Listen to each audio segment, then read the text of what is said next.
Hello, wonderful ULARP watchers, and welcome back to the super mega happy fun times Thursday. We're still on Zoom, and look how pretty it looks. We don't have all the art in our character sheet. Stream. Yay! Woo. Yeah, that was a good one. That was probably the best intro we've ever done, I think.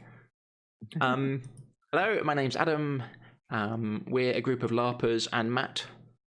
And we're playing Curse of Strahd. If this is your first time watching us, this is a great episode to start with, because it's going to be a get to know the characters, bottle style episode, reveal some things, maybe, who knows, we'll see what happens.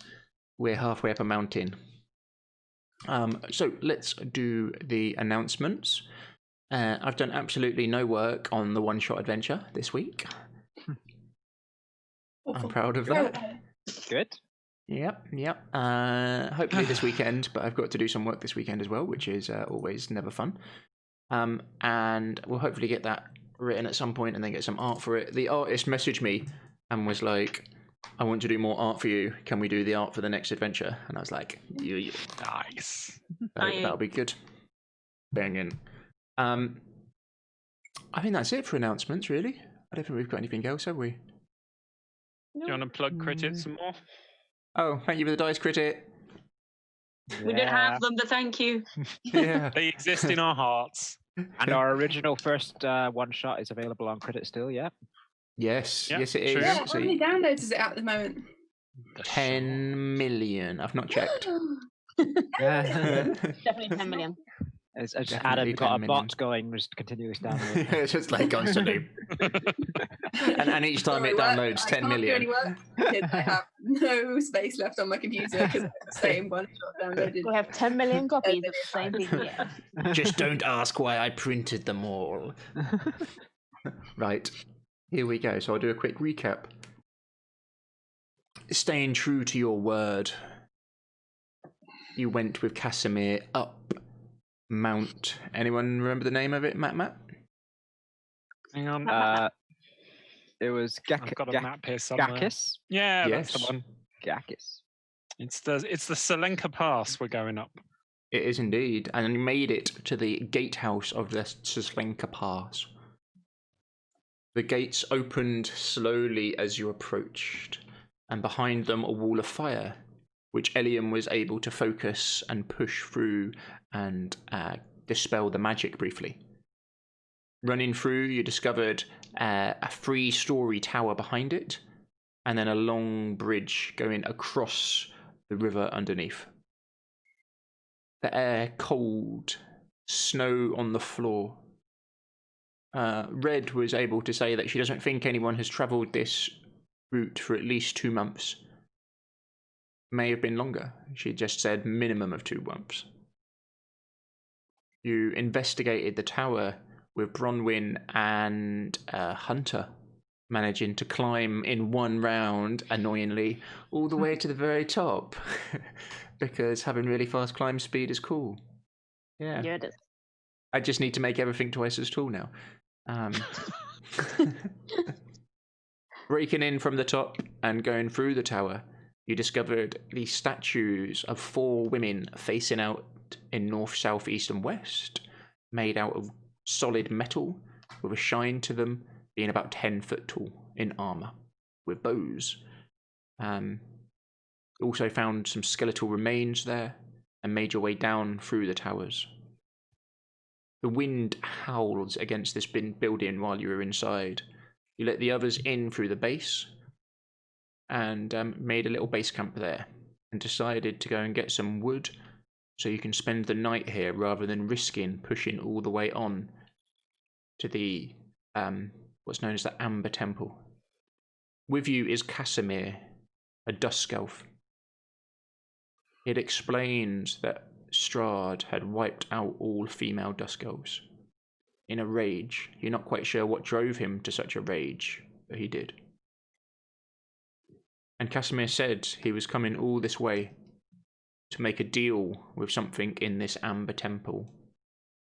A dark power, perhaps, to bring her back to life. But your understanding is that she's been dead for quite a number of years. So Jakul and Constance, you would definitely know the longer you are dead, the harder it is to resurrect. And if you don't have a part of that person's body, it's nearly impossible. And as you walked to go and get some of the few trees here so you could have fires for the night, you got to the bridge. And as you looked over the pass, there stood on the middle on a horse, as black as night, was a man you all recognised. His hair back, his cloak billowing in the wind in an unnatural angle.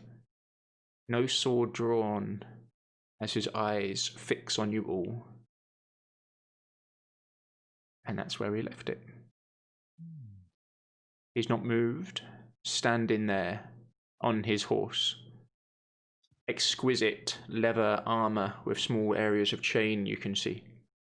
The cloak billowing behind him, but not with the wind, in a very dramatic fashion. The blood reds and blacks and deep purples that make up his outfit. If we pretend we happen to see him, will he just go away, do you think? Is he in bow shot, Adam? You can take a shot at him if you want. It is very windy.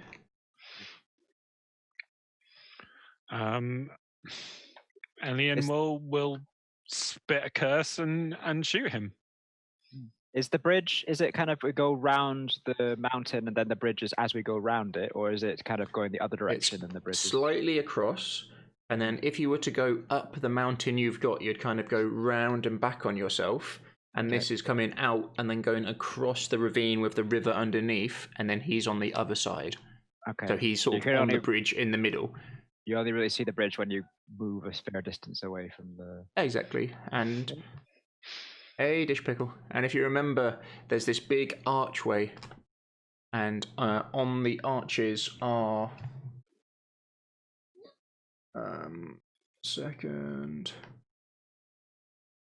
two statues of armoured knights on horseback with lances, and they're charging towards one another over the top of the arch.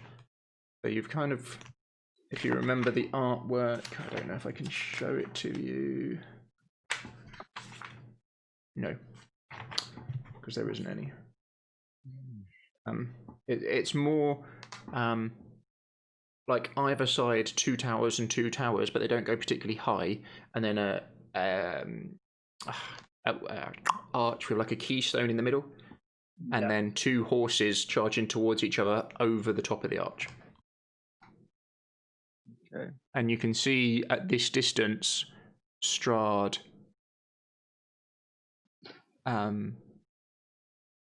just in the middle of the bridge on his horse, looking dramatic as fuck.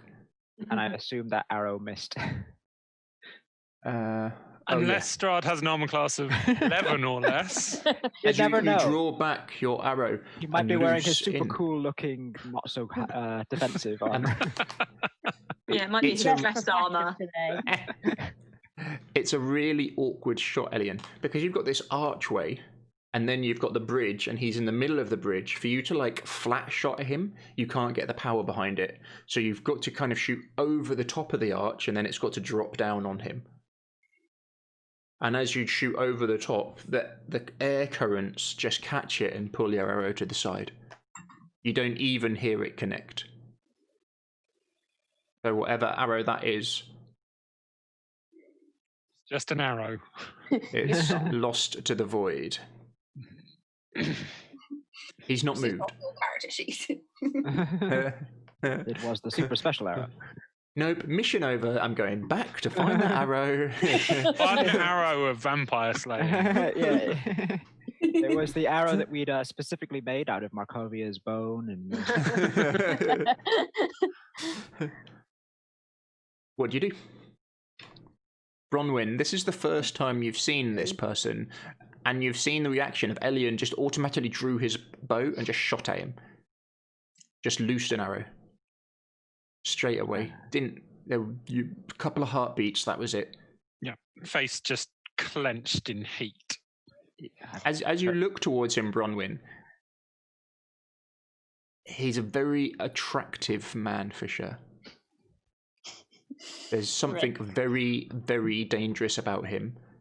which you can't quite put your finger on.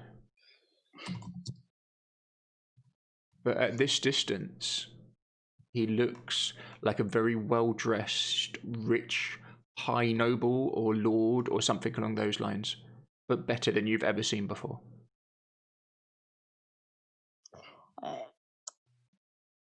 She would basically notch an arrow. She's not going to shoot it because it's obviously an impossible shot. But it's not impossible, it's just a very hard shot. No, it's Constance? not worth. Notch. Sorry, you're just getting an arrow and putting it to a string? She'd notch it, but yeah, not fire it yet. Cool. Constance kind of, without thinking, goes to reach out to like stop Hessia from doing something stupid, and then Oh no! realizes and sort of Aw. steps back a little and sort of focuses on him, but without doing anything visibly. Cool. Jakul? Just this is perhaps we should back away. I think we can do without firewood, maybe. He's not moved from the bridge. You could, if you went to the wood, he'd still be 60, 80 foot away. That's a bit too close.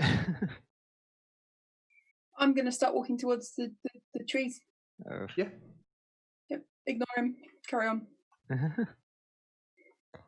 Hunter, you've never seen this man before either, but there's something about him that rings a bell in your mind. It's up to you what you want to remember. He might have been one of the very first memories that you've got, if you think back to what happened. Who is he, Elian? Why did you fire an arrow at him?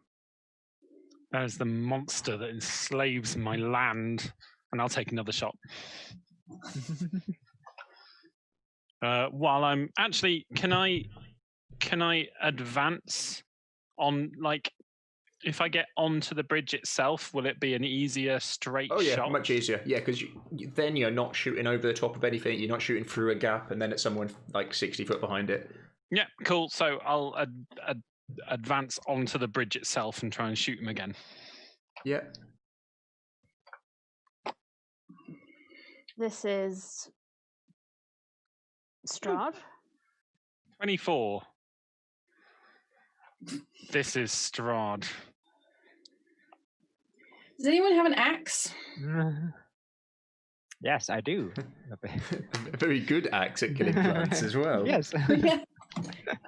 Then we should definitely cut down some of this wood, Jakul, and concentrate on this and carry on with our task. As you loose at him, Shot him.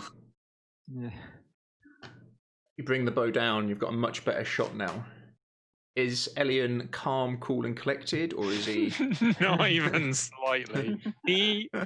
This is the first time he's seen Strahd in person since everything went wrong for him, and he has some scores to settle, and he has completely lost his temper. As you step onto the bridge, you take a moment to take aim. Again, he doesn't move, but his eyes are now fixed on you. And as soon as that arrow leaves your string, doesn't even heal the horse. No noise from him. The horse picks up speed very quickly and is now in a full gallop towards you, as he's now leaning forwards over the top of it, and you can see his eyes fixed on you. You're pretty sure the arrow struck home. Can you give me some damage? 4 points of piercing damage. That's non-magical, isn't it? It is.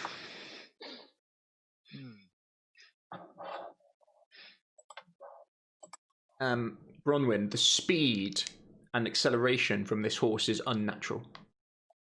It's on what looks like an icy cobblestone, but doesn't seem to be affecting it at all. As he comes charging towards Elian, breakneck, reckless speeds. There's no way someone would be able to control this horse in this terrain. What'd you do, Eliam? You got half a second to react. If he's charging at me, I'll dart back, trying to get out the other side of the archway and curve round the pillar so he can't run me down.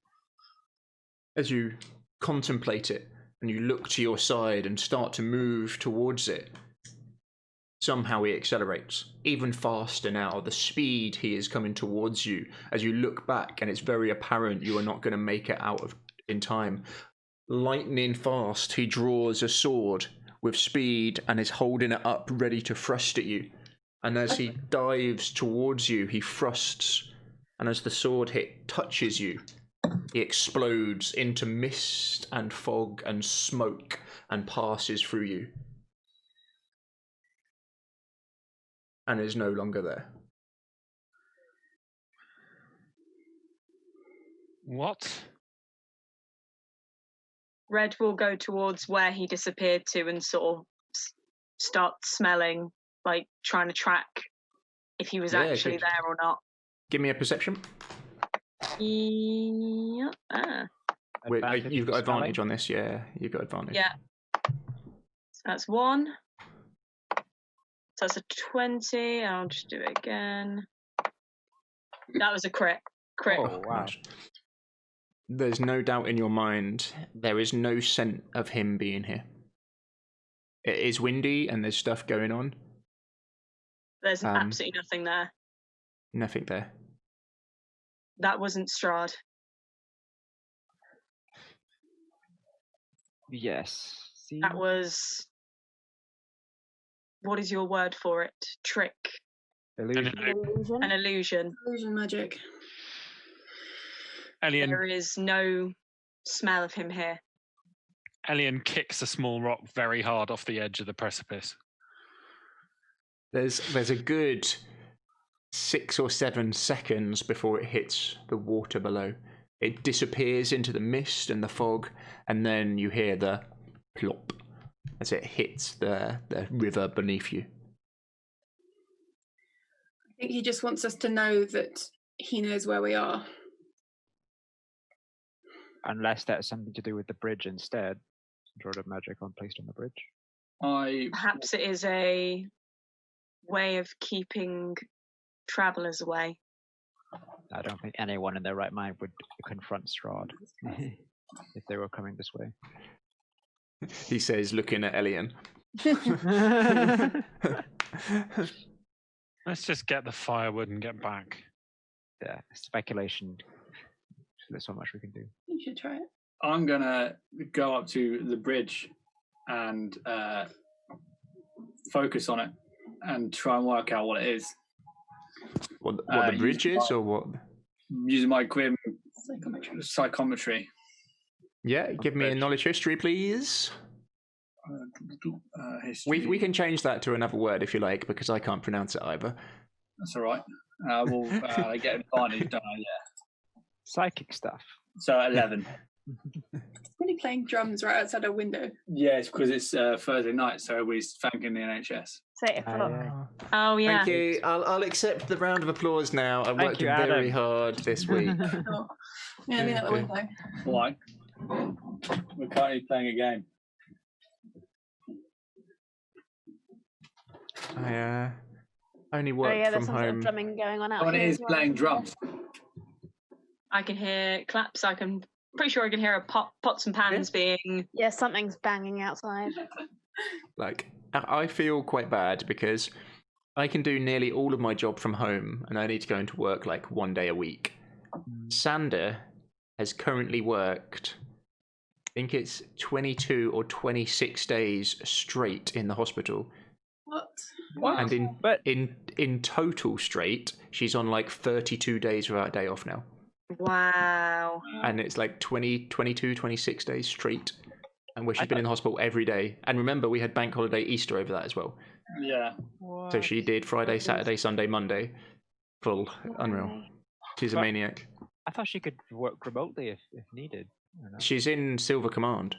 Whoa. So she's in like their HQ bit, so she's got to be on site. Jeez. Yeah, but she's doing well Yeah. compared to me. She's got it rough. Yeah. Right, where were we? Yeah, Jakul, with your crazy tree cutting down axe. Yeah, give me a strength roll, please. Yeah. Just strength. Yeah, just strength. Just before Jakul does that, Red will place a hand on the tree, and in Sylvan will just thank it for what they're about to take from it. But you've got advantage because of your axe, Jakul. Oh, okay. And now we all feel guilty about chopping down a tree. Is a tree. Critical. I mean, I don't speak Sylvan, so I don't feel guilty. Critical. You basically see Jakul go up to this tree, and I mean it's a pretty hefty tree, and just Red says her thank you for the sacrifice you're about to make for us, and Jakul's just whoosh. That's that done then. Yeah, you think that's a good amount of firewood you've got? Are you going for one of the trees or both of them? If one tree will definitely be enough for us for the night, then Yeah, you think it's a good sized tree and you've done a really good job chopping it down. okay, I'll chop it up into smaller pieces that we can start. Yeah, we'll use the Transport it. same roll. It doesn't take you long at all. Yeah, Nature's Bane axe is the best firewood gatherer. Yeah. This is what I was designed for in life. We should have, every single time we've been stuck like on the road and haven't had a nice clearing to like stop in, we should have made our own clearing. Yeah. Make It's like, our just own. la la. With an axe. Yeah, with ease, you chop it down, make it nice, manageable chunks. Probably takes you like 10-15 minutes. It's probably quite enjoyable to do it, you know what I mean? Stretch the muscles out a little bit. Is it just Jakul doing it, or is anyone helping as well? Red will just be gathering the bits that fall, snapping them into smaller chunks. Yeah, I'm hefting some of the logs over to the side to clear it out. Yeah, I'm just so that focusing on chopping. Jakul can- Yeah. I'd be like, on lookout watching for anything. Elliot's not helping. Wibbly. Elian is staring moodily off over the Sulking. bridge. My arrow. Alien is sulking. It's typical Strahd. I'm focusing on the bridge. You see, like Bronwyn, firewood. can you give me a perception? And Hunter, what were you doing, sorry? Just keeping an eye on the bridge, like focusing up on the bridge, like figuring out how it happened and stuff. Like it's brought a memory back, but he doesn't quite understand it. Okay. Yeah, I'll give you your memory in a second. You crit failed. Critical fail. Bit fail on the perception. Brilliant. No. It's got a 7 though. Good that you've kept that. Yeah.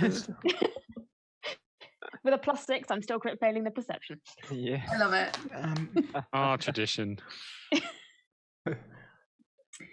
I'm going to go over to Elian with a reasonably sized log that I think he can carry, and then plonk it in his arms so he has no choice but to help. Huh? Oh, right. Yeah. Oh, this is. Bronwyn, as you kind of stare off into the distance, your mind begins to wander. Where does it go to? It goes to before I came through to Barovia when we were working out how to get here.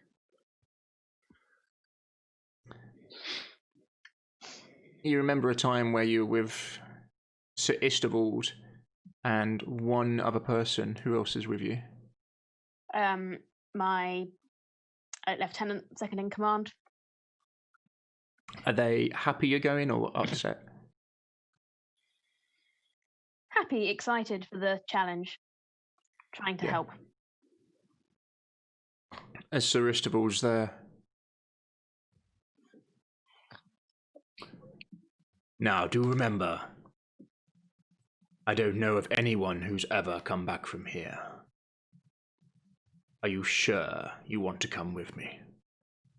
I will not hold it against you if you turn back now. It is my sworn duty to come. I have no other option. I've spoken to the divine mages, or divine clerics. All of them have said one thing. If we go, we will not be seen here again. Say your farewells. She would turn to her lieutenant, sort of just give her like a clap on the shoulder. You've been training for this. Keep Dan safe until I come back. Because I will. No. No, you won't. Let's go. And with that, your mind kind of snaps back to the present. As you look into the mist, you get the distinct impression you are being watched. Every nerve, every fibre of your training, where you've relied on not trusting your natural senses all the time, but more your intuition, is screaming at you that you are being watched. But the worrying thing is, you have no idea where from.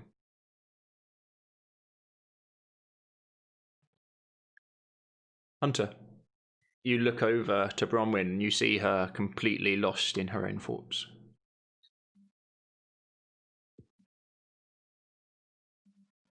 And then, is it like a snap back to reality as that kind of hits you, Bronwyn, or is it a...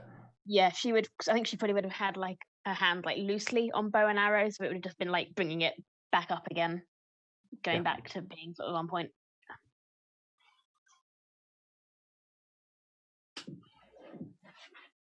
Team Tree, how's it going? You guys have got the majority of the firewood you think you would need back in for a good night, maybe 2 nights rest here with a good sized fire. You know what I mean? There might be enough wood here for your return journey. Nice. Because I'm sure you'll all come back. Yeah. Yes. I think we'll come back by jumping off this mountain, but you know.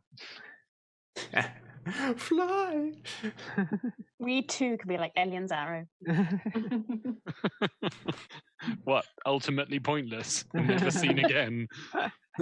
Hey. Right, I guess we start piling the stuff up and carting it back. Yeah. Figured anything out about the bridge? I'll come back to Hunter now. As you try to focus on it, Hunter, you get the distinct impression there was a battle here. But that's about all. You're not sure who won or who lost, but there was definitely a battle. And that this bridge here was key. Looking at it, you by yourself could hold it. It'd be very awkward and very hard to get round you. It would be awkward for archers just to shoot you down. And if your own team had the other side of the bridge, you've got the advantage. But you're not sure. You don't glean much more than that.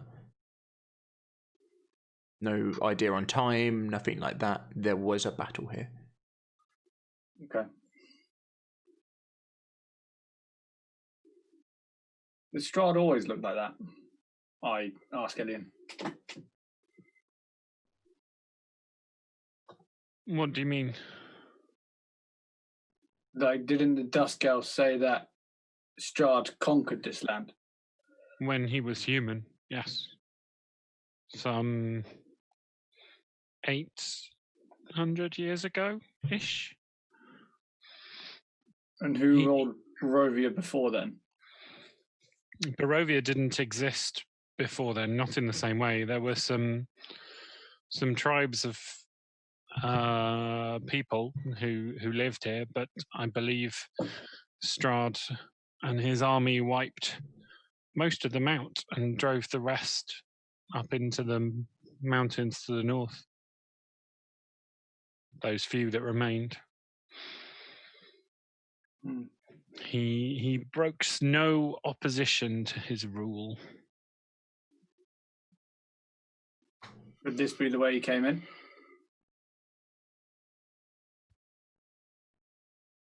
I don't think so. The stories about his battle against the Order of the Silver Dragon, I think it was one of the last things he did. I don't think he would have come into Barovia from this mountain. That doesn't make sense to me. But then it was 800-ish years ago. And not everybody in Barovia shares my obsession with knowing what happened before their lifetimes, apparently.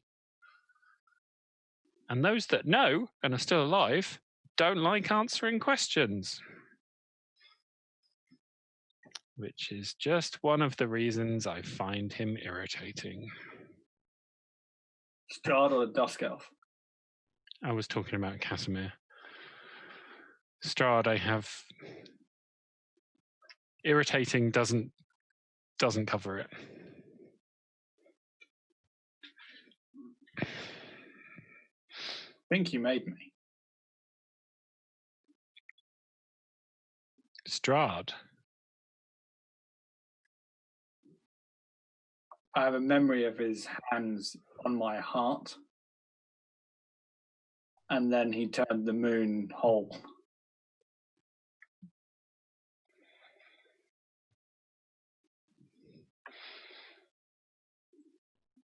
That doesn't ring much of a bell for me. Anyone else? That was the night that Gabriel turned into a werewolf. The night he attacked the village and me. In Kresk. Strahd changed the moon itself. Lovely. You changed the phase of the moon. Yes. Yes. We were in Kresk Abbey, and the next thing we knew, Gabriel was down in Kresk itself, rampaging around is all I can describe it as. As a werewolf? Yes.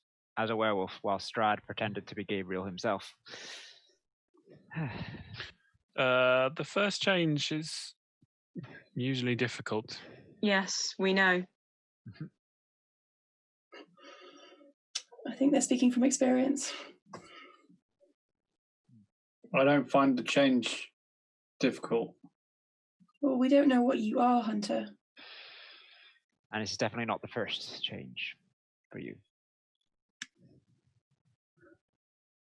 When you change, Hunter, do you become like other werebeasts and werewolves? Do you look like them? Or do you look different when you change?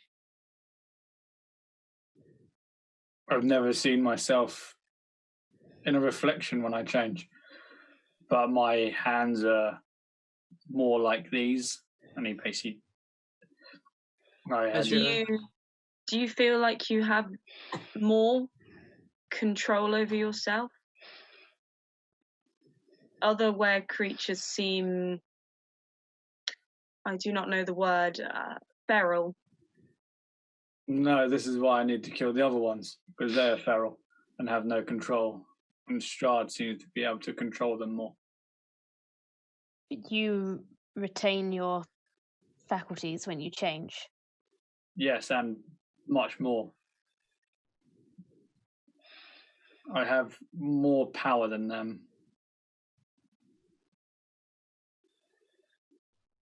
As you're talking and sort of carrying the wood inside, what remains of the sun is beginning to drop down in the sky. The temperature drops quite quickly as the wind now rolling down the mountain and bringing with it the just huge drop in temperature as all of you, even in with your warmed clothes, can't help but give a small shiver.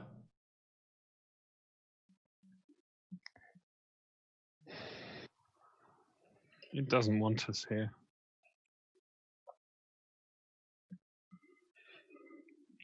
Luckily, it doesn't get a vote. Seems like nothing Barovia wants to be disturbed. I mean, you know that sort of mini speech that I normally give at the point when someone makes a sweeping general statement about Barovia? Yes, the one that we usually don't listen to. That's the one, yes. Well, I've not heard it before. It's a good point.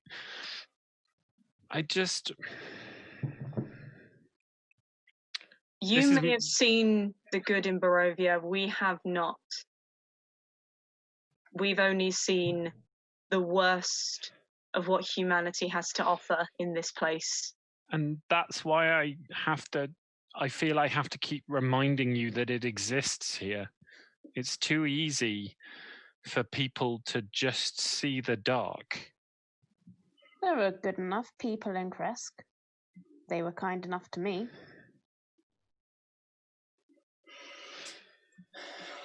There are pockets in Barovia where people still strive to do what's right against impossible odds, and maybe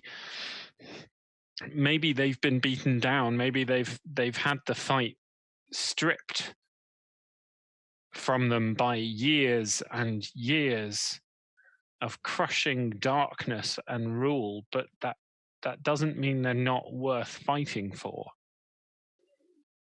I didn't say they were not worth fighting for. I said that this land is corrupted and dark. That's why it needs us to win. Even the forests are silent. That's how dark it is. Even the woods are scared to speak.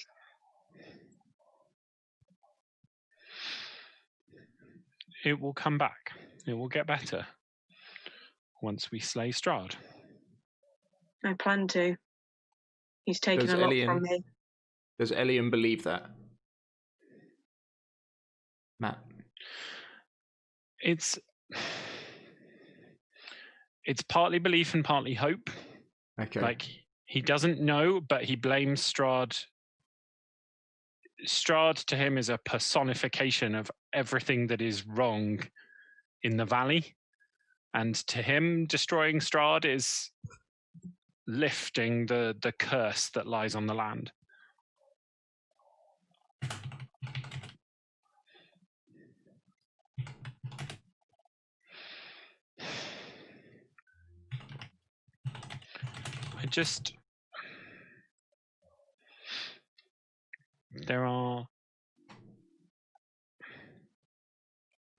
There are people who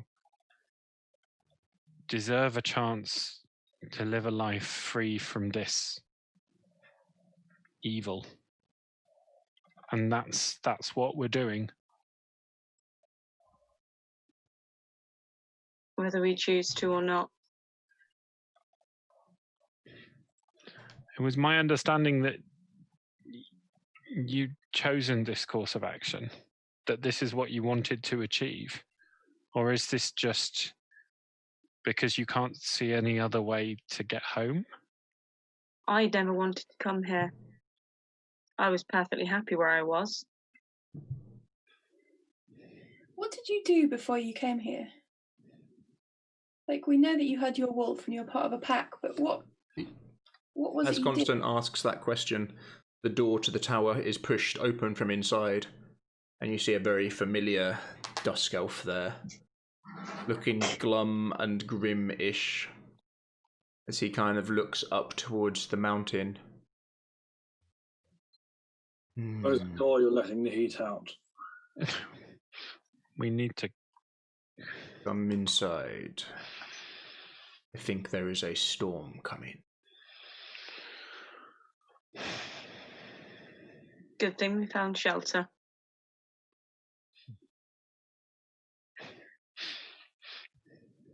And firewood. As you all make your way inside the tower, it's now being lit by the furniture, or the broken bits of furniture you found on the ground floor. The hearth there is now the one source of light in the room, and a bit coming in through the windows. It's definitely warmer inside here because you're out of the wind, but it is by no means warm. It's bearable in here. You're all damp from the cold and the snow from outside. Some of you who have been getting worried or worked up will have a light sweat, which is also making you extremely chilly outside. Some of you are not in the right clothing to be halfway up a mountain. Luckily, you are hardy folk. Mm. The cold doesn't seem to be affecting Casimir too much at all. There's not much to him, but you've not seen him shiver or shake or really complain about the cold at all. I'm going to start taking his wet clothes off and hang it up to half. And then grabs those cloaks that he found and kind of look around for like any thread or anything. Give him here. I can do something with that. Hands them to Jackal. I'm gonna take a bit of time. Use mending on the clothes. Try and repair the bigger of the rips and stuff like that. Try and make it a more feasible cloak. Yeah, or at least sure. multi-layer it and stuff. And I definitely have some sewing kits and things to kind of fix what I can't do. I can imagine Jackal being like, "Oh, what colour thread do I need?" yeah. I'm not wearing it, so I'm not too bothered. But... With a thud, Casimir shuts the door and locks it from inside. With all of you in here and all of the wood now.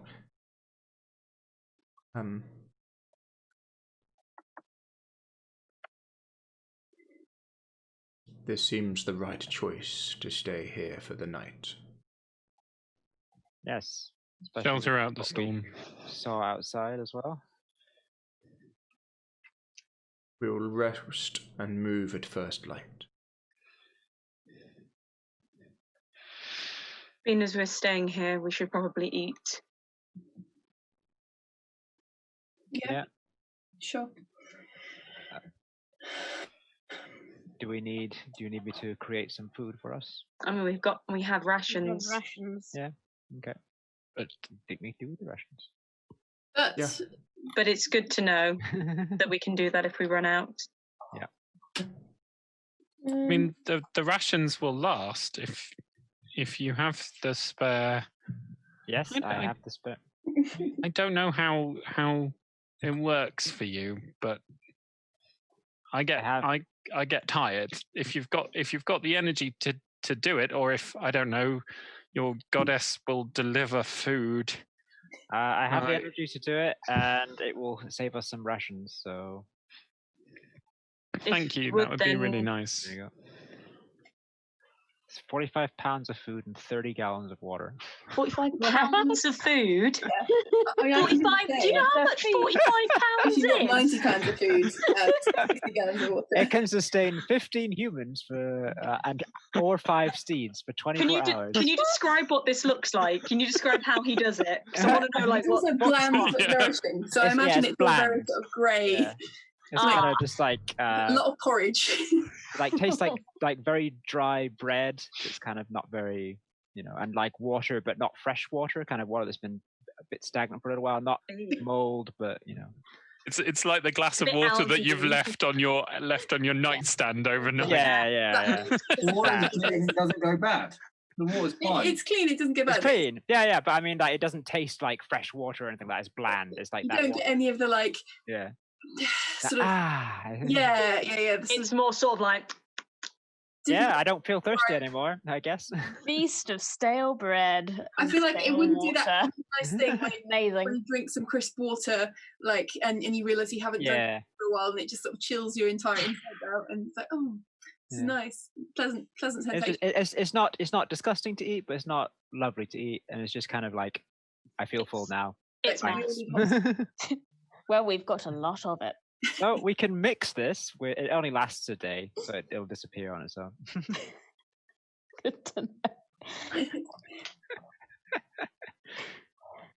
I have to say, I'm very confused as to why your goddess provides porridge. It's not my place to ask. But yeah, it's very useful, if nothing else. It is for the greater good. Yes, no, I recognize the purpose. I'm just reflecting on the fact that religion is weird. Yes. Well, what would you prefer a religion to do? I think providing food and nourishment and healing wounds is probably the best a religion has to offer. Yes, please don't get me wrong. I'm not complaining about the magic food. It does sound like Elian is complaining about the magic food. Okay, then I apologize for accidentally complaining about the magic food. I'm very grateful for the magic food. Keep saying magic food. Oh, if you're so grateful, I'm sure you can. In his face. And she just apologise to Jakul. Apologise to Soon. Yes, you can apologise to Soon. Thank you.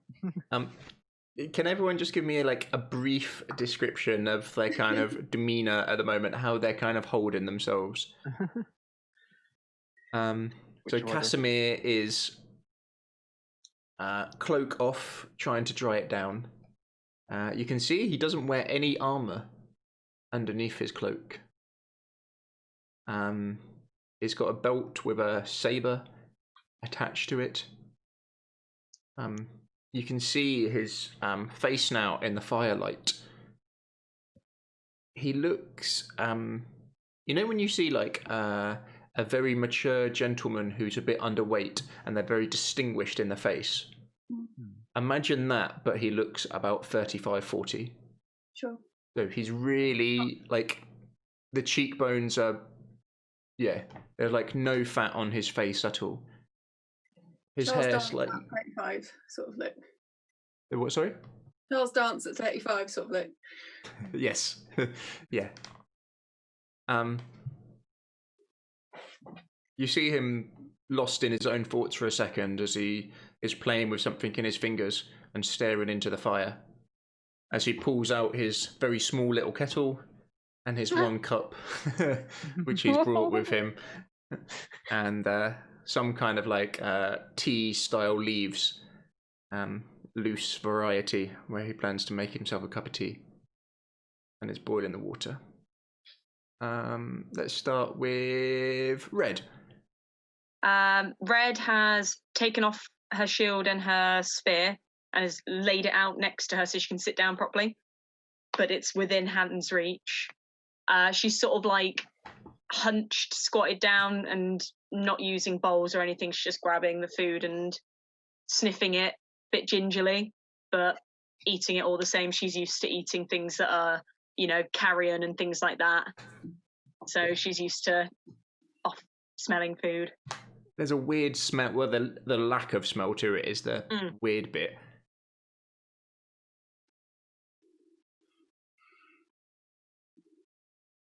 Constance? Do you want a description of what I'm doing currently? Bit of both. Yeah. Okay. Constance, the half-orc paladin, is just sort of arranging the firewood in a way. It just sort of clearly just doing busy work for the sake of being busy, and unpacking everything in her pack and repacking it and making sure everything is where it should be. Kind of fastidious, can't really sit still kind of fashion. But she's not taken up any of her armor off. She's got full chainmail and a wimple made of an old shirt because a previous one was given away. The wimple is damp and cold. Yeah, but that's fine. I'm used to it. Yep.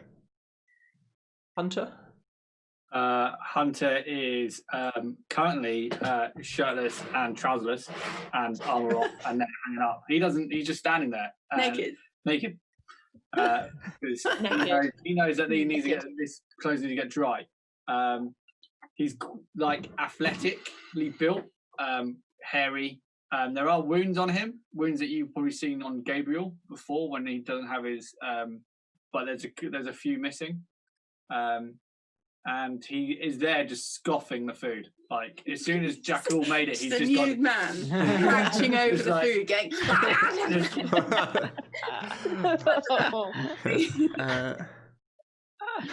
Yeah. Terrible. We totally need to do some art of that now. No, we don't. 'Cause he has no concept of that. So like he just knows that he needs to get these clothes dry. It's pure survival instinct Pure rather than survival. kind of, etiquette, isn't it? Makes Elian? sense. Elian has deposited the log like it was kind of with a sense of relief, like it was just slightly too heavy for him to carry casually. He's now having hung his cloak up to dry. He's sitting cross-legged near to the fire. Chain shirt still on, weapons close at hand because Barovia. And he's kind of rummaging through his pack. His long black hair has come out of its queue, and it's kind of hanging around his face as he kind of rummages for something. And then he just pulls out quite a large water skin and kind of sloshes it next to his ear. Okay. Bronwyn? She will have removed her cloak, which you'll probably notice is it's heavier than a cloak should be, and it sort of like clinks and clonks as she takes it off. There's clearly a lot of things in there. And she lays that very near to her like quiver and her bow, which is again very close to like her leg. She would sort of take up a position by, you said there were like arrow slit windows? Mm-hmm. Yeah. So she's kind of leaning up on this floor, there's no window, sorry. Oh, there's they're on the absolutely middle nothing. floor. Yeah. Okay, in that case, she would just sort of be in a corner, kind of watching everyone and trying not to look overly interested. But when there's like all this joking about soon, there is like a little twitch of a grin as she's like listening in. Jackal? Jakul is basically just after creating the food, he's kind of gone back to his knitting. Basically, he's putting together that nice cloak for Hunter, trying to do his best he can, and kind of getting overly absorbed. He's kind of had a very practiced hand with making clothes very neat and like kind of hiding all the seams and things. So. Yes, I need to this needs to be some art. It's so bad. Use my claws as little pins for. You can use them as the needles, can't you? Threading through it. Just Yeah.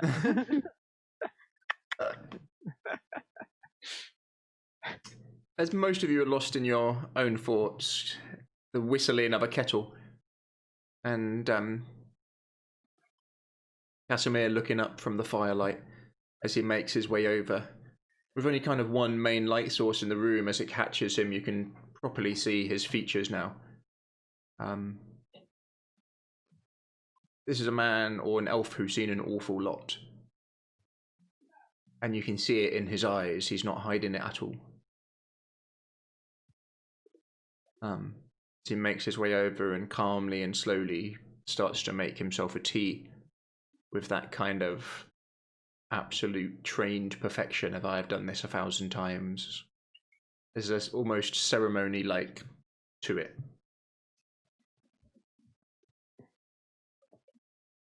As he makes his way back to join you. Pulls over some of the logs so he's got somewhere to sit. And for a second, he seems to relax. He's not on guard, he's not on lookout, he just sits down. There's not a sigh that comes out of him, but you know that feeling when you just sit down and...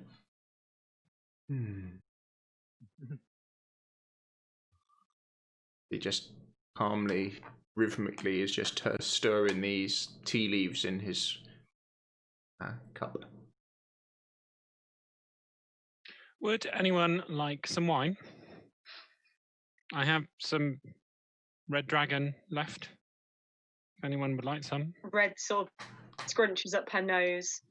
I've tried this wine before and I do not like the flavour.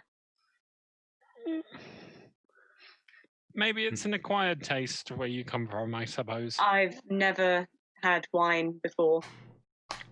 Well, it takes a little getting used to before you can appreciate the subtle variations. As Casimir says to you, if you have only drunk this one, do not worry, little one. You have still never drunk wine.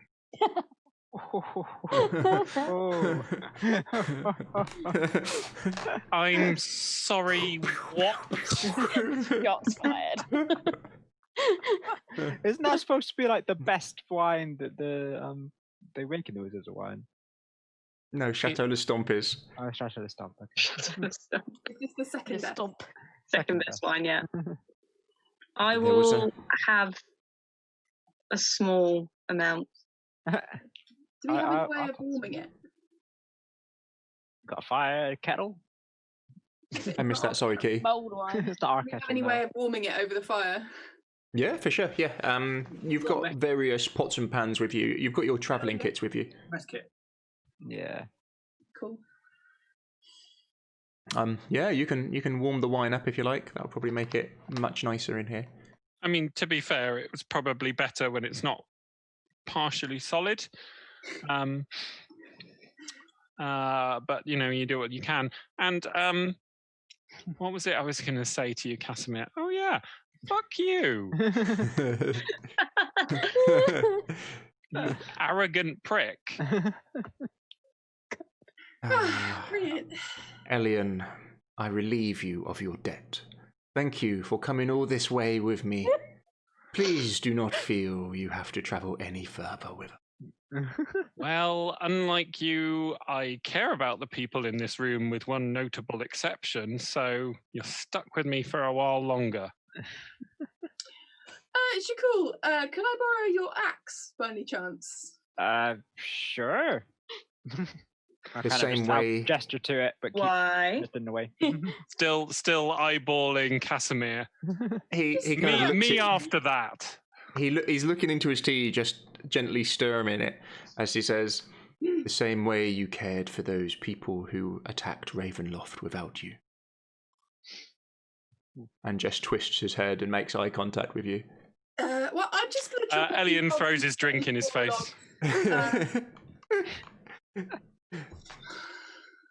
Yeah, let's see who's quicker. He might be fast.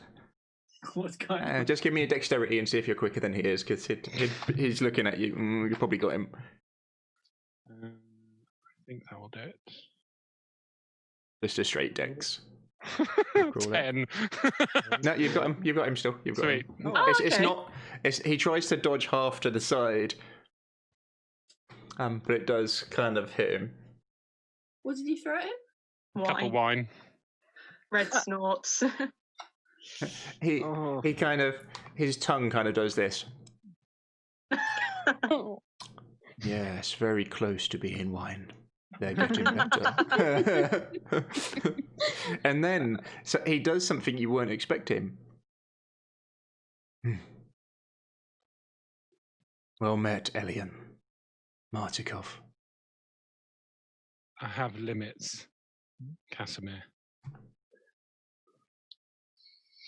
And all of our limits will be tested when we enter what is at the top of this mountain. But for tonight, we can rest. For some of us, it may well be our last night.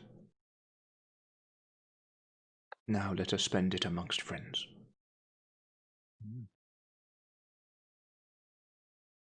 As he goes back to turn his tea slowly. Bronwyn is going to approach the kind of like circle and ask, do you mind if I join you, share your food? It will be warmer. Sit Not with at us. all. Thank you.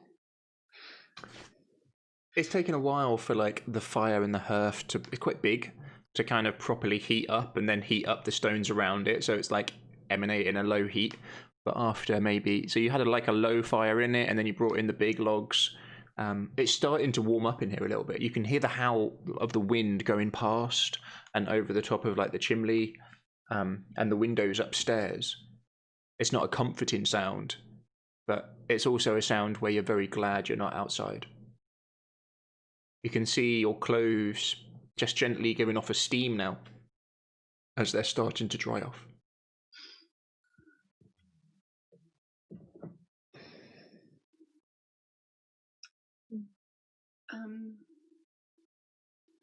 Hunter, would you like a blanket while you wait for your clothes to dry?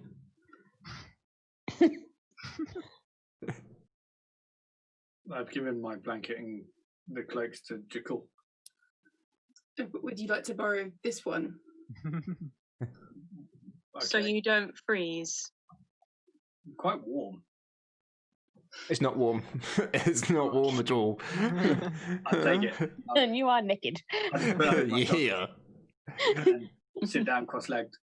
It's fairly common for there to be a taboo against being casually naked around people you don't know very well, Hunter. That tends to go out the window when you're around people who can shift form a lot, but others still have that concern and will find casual nakedness a bit off-putting. Elian? Yes, Red? Do you mean that you find it off-putting? No? No, I just thought Constance looked a little perturbed. I imagine Constance has seen far worse things. Don't mind the bloodstains on the blanket, by the way. Me too. But that doesn't mean there aren't ingrained social considerations. I don't have a problem with it. Social cons. Like traditions and standards and that Red's face, with every word that Elian says, Red's face just gets more and more confused. Okay, let me try and take this back a bit. So your pack, there will have been things that are normal for wolves to do, and things that if a wolf did them, the other wolves would find it strange.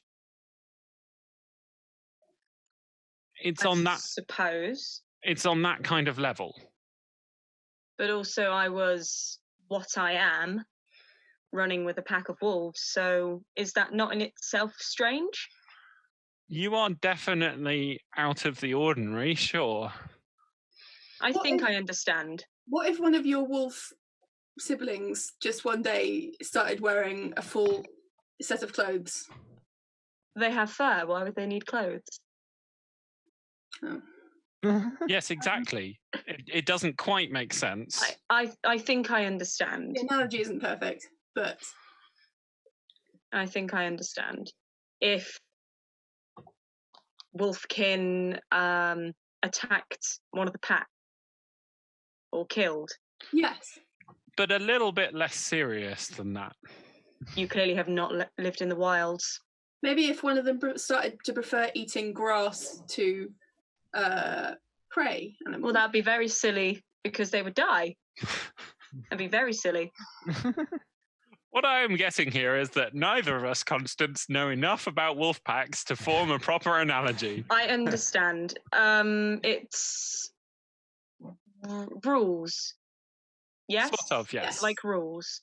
Rules for what is normal for a group.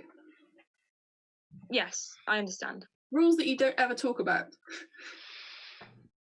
How can anyone know the rules if no one talks about them? It's like in your pack, when the pack leader points in a direction, do you question? You just follow. Yes. Have you been explained why? No. Well, they usually will. Or there'll be some sort of indicator of why we'd be going in that direction. Is it not instinctual that you follow the leader? Or you smell. Do you remember when you first joined the wolf pack, or is it just all that you can remember is being part of the pack? I remember joining. Yes. And Bits. you didn't. I'm guessing you didn't know how to be a wolf at first. No. You didn't know how to behave, but you watched the wolves around you and you picked up from them what was expected and what was normal. The woods helped as well. That's how I tapped into my magic for the first time. What? No, I've got to know. What? Tell us how. What happened? What did you do? What was the first thing you did? When I first turned. When you first tapped into your magic? Or when you first turned? What? You listen to the woods. They speak. Did the you woods first turn into a sing. wolf? Pardon? You turn into a wolf? Is that how you knew? Yes. It hurt a lot the first time. What did your pack think of that? I think they knew. Animals have a way of knowing things that we don't. They can sense things that we can't. They can smell magic on the air or evil intentions. Maybe you always smelt a bit wolfy even before you could turn into one. Red will just shrug. Perhaps. I don't know. I mean, I imagine if I was living with a wolf pack, I'd probably smell a bit wolfy too. It's a wonderful smell. You miss it? Every day. You still smell of it. I hope so. Red she's now as she's starting to think more and more about back home and her pack, you can see physically she's becoming more and more closed off, sort of pulling the cloak around her.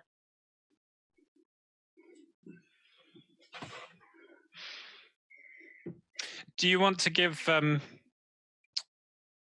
acquiring the taste for wine and one more shot? Is it supposed to be warm? You can drink red wine warm. I think I would like to try that. I'll get you a cup. Yeah. Thank you. You're welcome. He will kind of scooch quite close to the pan and sort of ladle some out into a little leather cup and pass it across to her. Yeah. She'll sort of very gingerly sniff it, like proper wrinkling up of nose. Lots of different layered scents in that one. It smells like apples that have fallen off the tree too long. Wow. Yeah, a little chuckle from Casimir. The deer used to eat it in the autumn. They would act very strangely afterwards. Are they easier to catch? Much easier to catch. She'll sort of stick the end of her tongue into it, like, and then she'll take a very little sip. It's it's better warm. And she'll sort of hold it in both hands. I think I like it warm. Nothing better on a winter morning. Well, it's not morning. I know. But that doesn't I negate was his point. remembering. We're getting less and less people who can understand analogies in our group.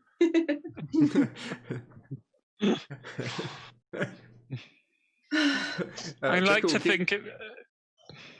Sorry, Jekyll, give me a D20. Okay. And we'll just see how your knitting's going. Roll for knitting, then surely. You've got advantage because you've used your magic to back up your knitting. I object to calling it knitting. It's clearly darning. Darning. Yeah, Darning. sorry, it is darning. You are correct. Got a darning mushroom somewhere. 9. Or You got advantage, remember? Advantage? Oh, sorry. yeah, because you've used men to help you. Darning is literally the worst. I wish I could. A 9 again. Yeah, Perfect duplication. reasonable, not bad, not great. It's starting to take shape. I like to think of us as a mobile learning experience. Particularly 9s. It's weird. Okay, never mind. Yep. Sorry. Particularly for the less analogy-enabled amongst us. I see. So you like to teach. I like to help. Teaching's a part of that. You see Casimir's eyes fix on you, Elian. What happened to your little friend? What's his name? The son of the priest. Doro. It's that one. Trust me, Casimir. He was not little.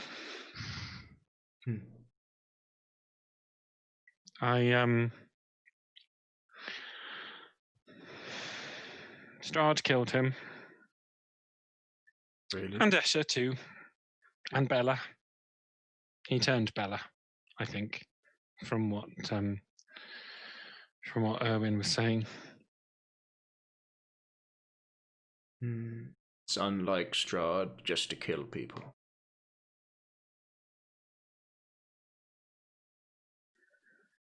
It's not his style. He killed your sister.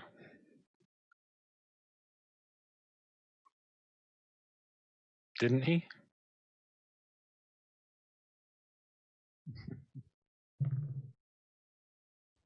He pauses for a second.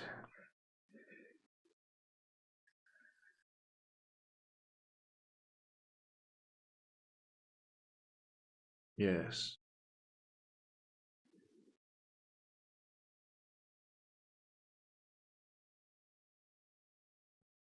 Yes, he did.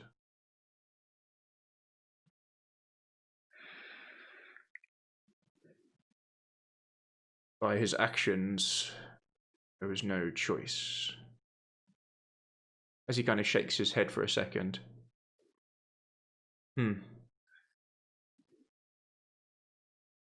Strange.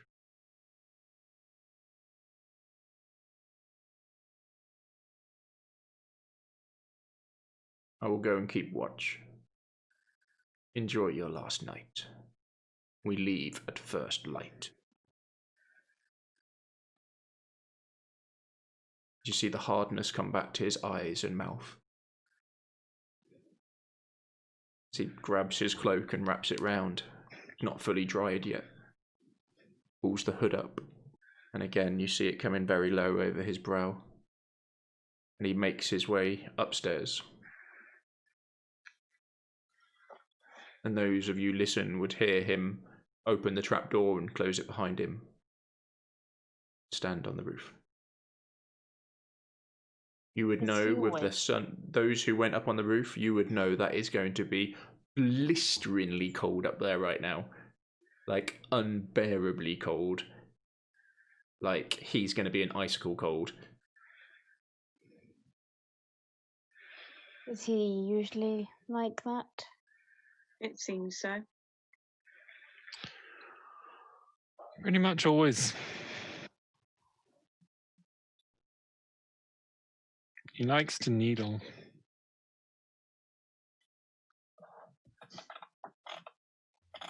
And yet you've made this deal with him.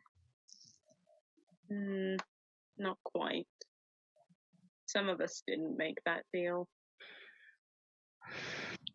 But we did benefit from it, ultimately. even though we didn't have any input into making the deal, things worked out for us because of it. He was right about that much.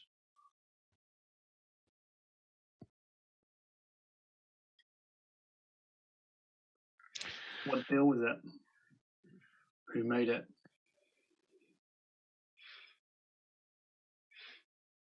I think it was Hessia. Jakul, were you there?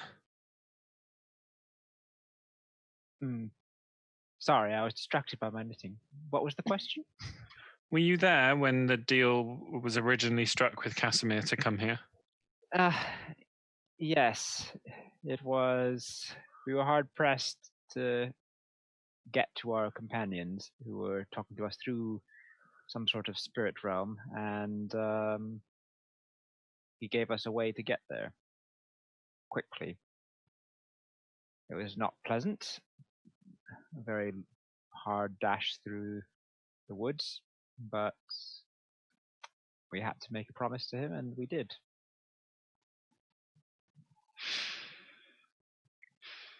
Is that where you come from, do you think, Hunter? The spirit realm? No. Hunter said he remembered Strahd. Strahd was a few days before we got to the Vistani camp, when Gabriel and I were in this realm.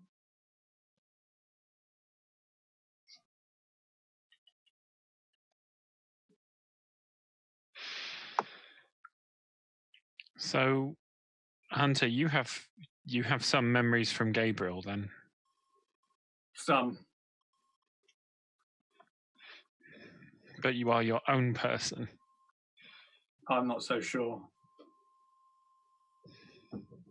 What happened to this Gabriel? He was killed by a dragon shortly before we met.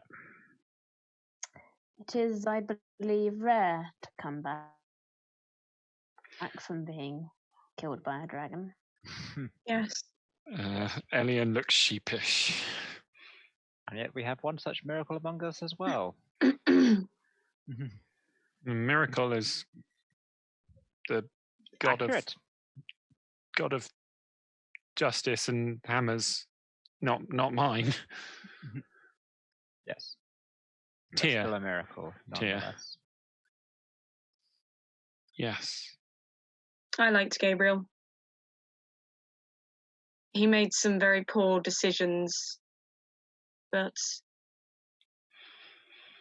I was fond of him. How many of you lost? 3.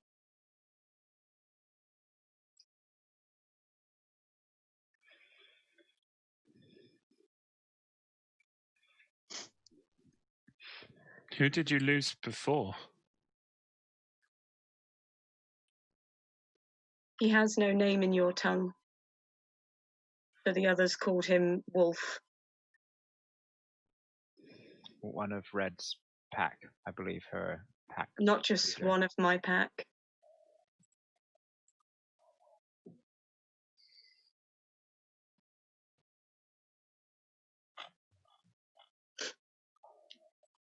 Well, this is a dark place, and I suppose in the end we are lucky to be alive ourselves.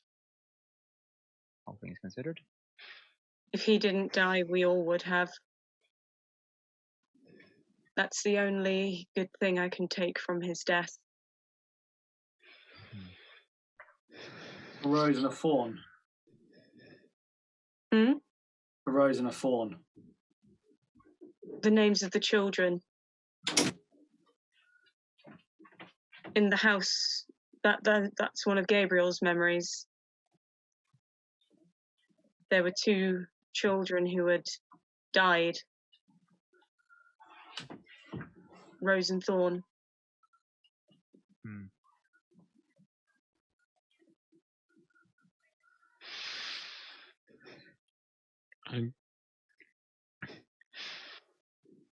I don't know of what you speak, but for what it's worth, you have my sympathies for your loss. Sympathies won't bring him back. Killing Strahd will at least release him.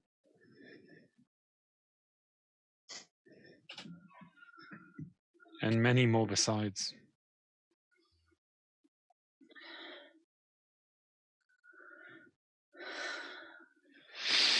What is it, do you think, happens to the dead here? What's the belief? I saw it. I was still connected to him when he died. I could still see his thoughts. And what did you see? At first it was warm and it was light, and he was running towards others that had gone before him.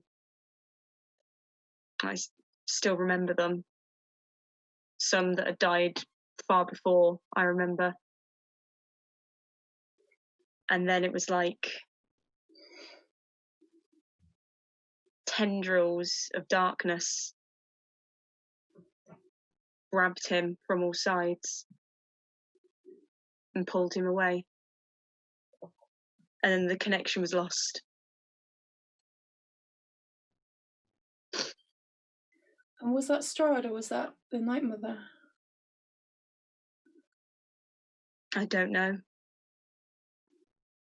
But the fact that Strahd still has him and has twisted him into one of his creatures makes me think it was him.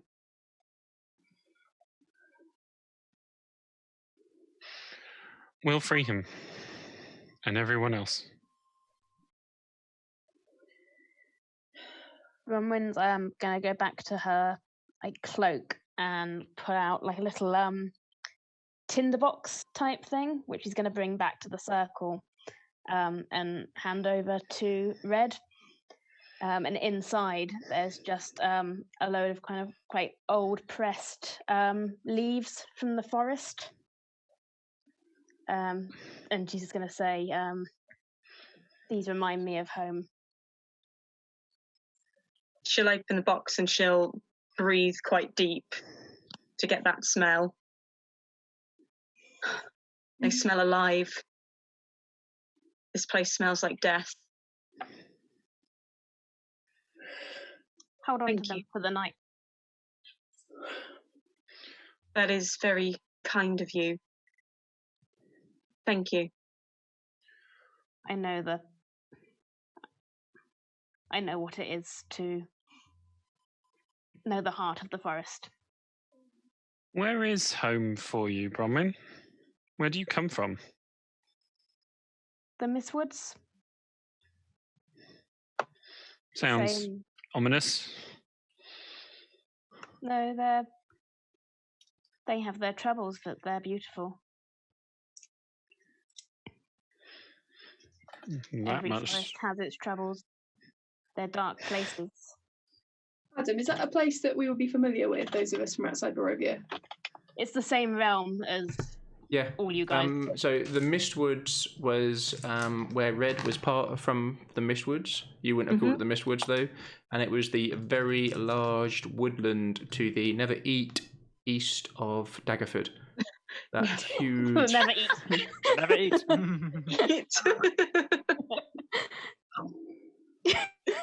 Never eat the Mistwood. No, never eat the Mistwood. Very bad.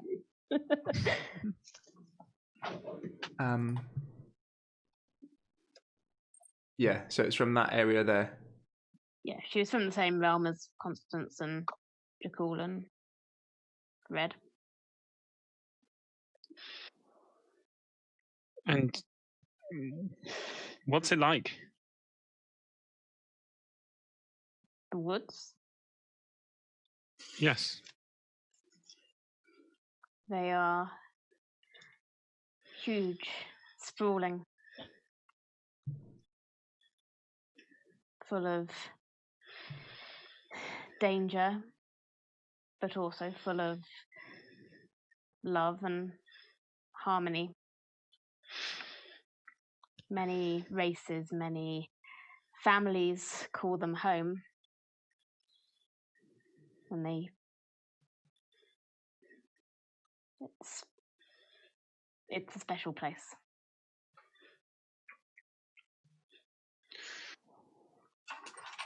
Home is... We always have a place in our heart for our home. Doesn't matter how long we've been gone. How did you end up in Barovia? And why? There were attacks. I believe, from what little I've heard of your conversations, you experienced similar. Werewolves.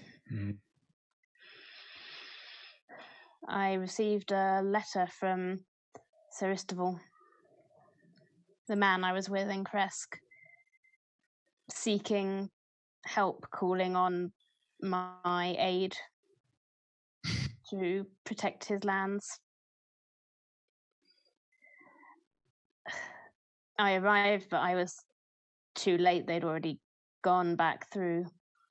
But it is my job, it is my duty to stamp out these things. And so we found, Sir Istival really found a way through so that we can stop things like that happening again.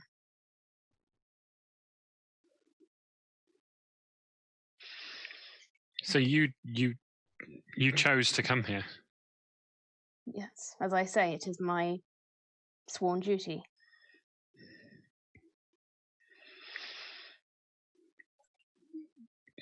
Wait, you swear too?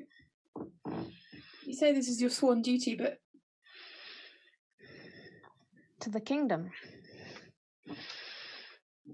These misty woods. Mist woods. I was the monster hunter general for the kingdom. I still am. I mean, someone will be acting in my stead right now, obviously. When there are monsters, I am called on to eliminate them. So you made a decision to come here? Yes. How? How did you do it? As I say, it wasn't me so much as Sir Istival. He found a way, some mages. There are wealthy people. There was rumours of not rumours, there was a missing girl. Oh, what was her name? Yeah.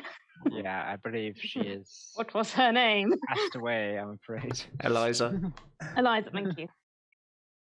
Eliza Scarnessi. That's it, the Scarnessis, they have...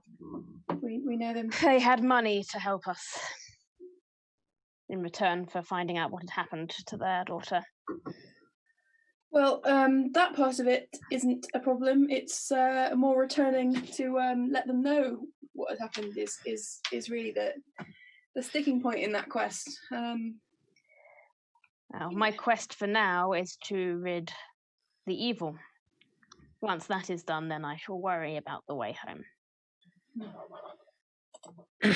So you have encountered this Eliza before then, Constance? Jakul? Yes, I'll let you answer that, Jakul. Well, I did not witness it myself, but I have been told by our companions that Eliza had been turned into a vampiress, a wife of Strahd. Bride. Yes, whatever you wish to call it in this place. And it wasn't so much what happened to her that I was referring to then, so much as the reason that I was supposed to be trying to find you, Jakul. Well, that is a ridiculous misunderstanding on the part of the Scarnessi family. They believed, well, she was somewhat obsessed with me, but that happens. Because of your face. Yep. Yes, of course. And everything else, obviously. But, okay. But I cannot control that. I rejected her as gracefully as I could. but she took to it very badly and blamed me for a lot of bad things, and went off on drinking sprees and all sorts of other things, and I was blamed for this. And the wealthy head of the household decided that I should take responsibility and be sent to jail for this. Well, not really sent to jail so much as sent to the Temple of the Just in a different town to face the charges of charming somebody against their will, and I don't think I ever had the full list of charges rattled off to me. It was more of a case of find this nefarious Dragonborn and stop him from being able to have his wily charms over this beautiful young woman who had no interest in his scaly, beautiful ways, and bring him back to face the judgment in Dagford, and then see how that goes. We never really fully discussed if that was true or not. As I have said, it was a false accusation, and I mean, I'm sure as we've been traveling together for so long, you can appreciate that it was a false accusation. Jakul the falsely accused, I remember. Yes, that is what Gabriel decided to moniker me as. I will have to take you back to face that if we ever leave here. You realise that? Wow. Okay. If that is something you must do, I suppose. Well, it's not true. Yes. Right. Of course, it's not true. And I guess the person and people involved are either dead or gone or whatnot. So. Well, no, not if they've sent someone here to find her, not me. Yeah. So you are not here by choice, then? No. We not did. At all. Some of us did kind of promise to help in a vague way. Some travelers who had assisted us, but was not explained to the extent at which we would have to be helping them, or what we would need to do. We were tricked. Yeah. Who tricked you? The Vistani. You can travel in and out of this land at will. It was Stalamir, I believe his name was, the one we spoke to. Not the main Vistani camp, but another one further east. He's not part of that camp. Yes. But I think he's definitely heard of him, Elian. Have I heard of Madame Ava? Yes, definitely. Cool. Have I come across the Vistani at all yet, Adam? I don't think I have I? Did they get us through? Helped you come through. They did help, okay. It wasn't Stanimir that did it, though. No. That doesn't surprise me. They are a tricksy, treacherous people. Yes. In some ways, they've been very helpful to us, but it is also their fault that we are here. Mm-hmm. Yes. Give with one hand, take with another. That's the Vistani way. Yes. Oh. My family have never got on well with them. I can see why. Yes.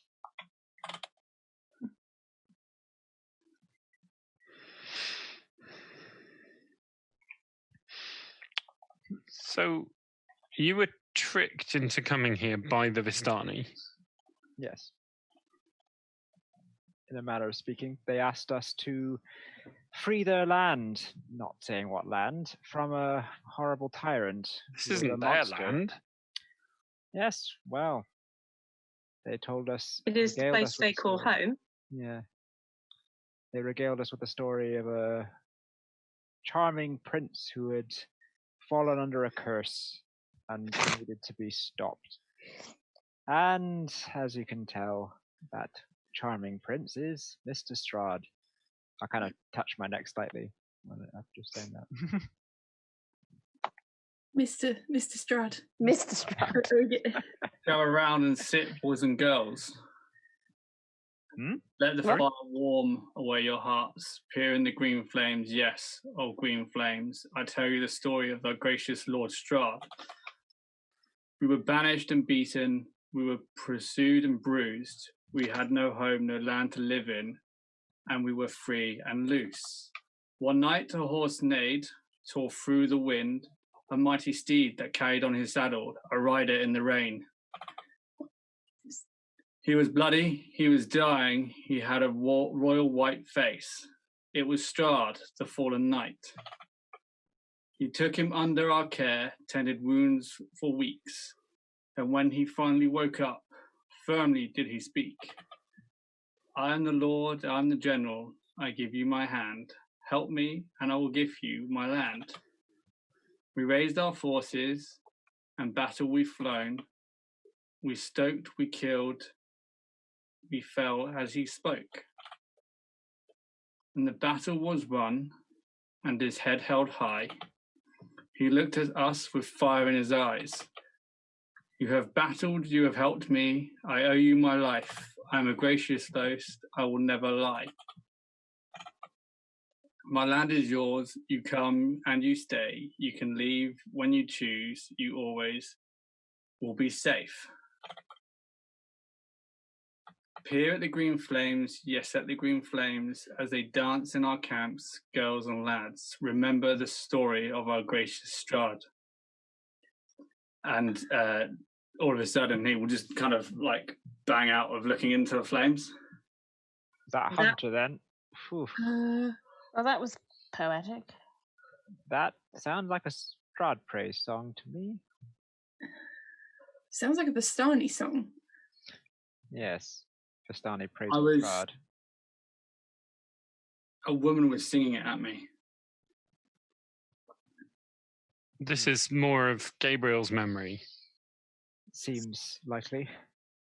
He was part Vistani, from what I gather.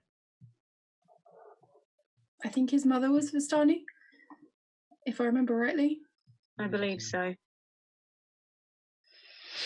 What did she look like, the woman singing it at you? She wore colourful clothing,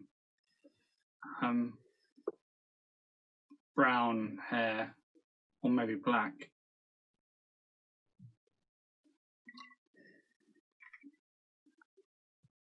She had a necklace on her. He goes to like grab at his chest, and there's not a necklace there anymore. There was another one singing beside me.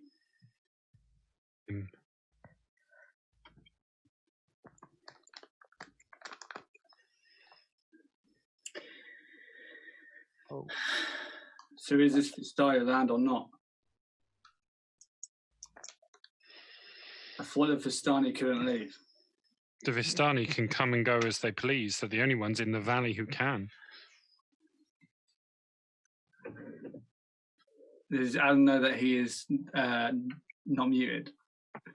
Adam, Oh my Sorry, there we go. I'd muted I myself. saw the time out button. And as I was talking, I was like, he doesn't know. I just want to say a massive thanks Wow. to Mudaran or Modaran, Yeah.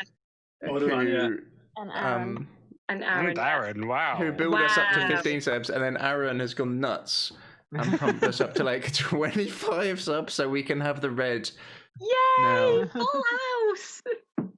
Oh, thanks, folks. That's amazing. That's amazing. That is, you guys are ledge. And now we can pay for the art as well of Hunter. And new emojis for Hunter And new Bronwyn. emojis. Oh, And Elliot. yes. And Elliot. I've yeah. suffered all this time without an emoji. Wow, that's amazing. Oh, I can't spell. Sorry. Aaron, who would you like? The choice is red. I'm still locked away. Let me load it. Sorry, I'll let you carry on I did after my I've waiting. interrupted you so badly.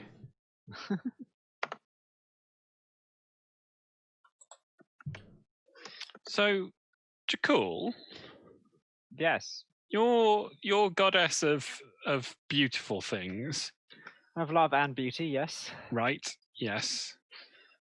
Have you always been a cleric of Soon?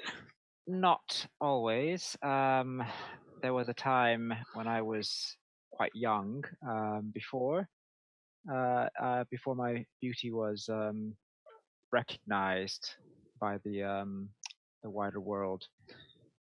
Yes, it was a difficult time, but it did make me a bit stronger, and all is well in the end, as I was discovered. So did they just sort of knock on your door one day and say, "You're beautiful, come and be a priest of beauty and love"? Well, a high priest of Soon did discover me on the streets, but I had done a good turn for them, and they, seeing my face after giving me a wash, they decided that I must be blessed by Soon in some way. Because you're just that pretty. Well, to be a street urchin and at the same time look the way I do, they were somewhat shocked. I always heard that they mostly recruit redheads. Yes, Soon, the goddess Soon is known as the Redhead Goddess. As you can see, I'll pull out the mirror, and like the back of the mirror is the symbol of Soon, the red flowing hair. It is the standard symbol of Soon, but it is not only that. It is all beauty, not just from looks, but other beauty as well. They never forced you to wear a wig then? Oh no. That would mar this. I mean, come on. Does Tia wear a wimple then, Constance? Is that why you? No. Oh no. Just a style choice. Yes.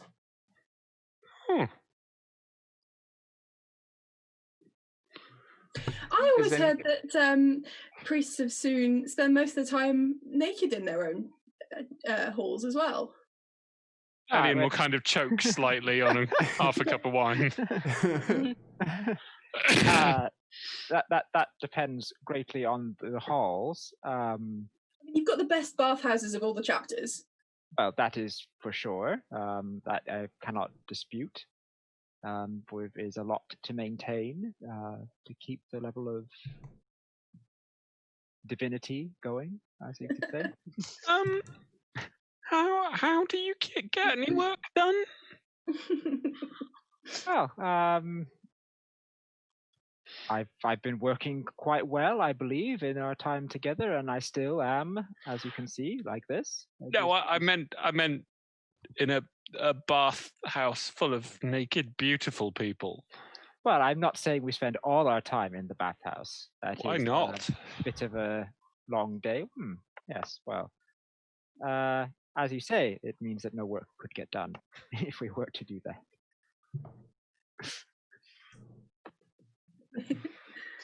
I take it you know what a bathhouse is, then? It's a house with a bath in it?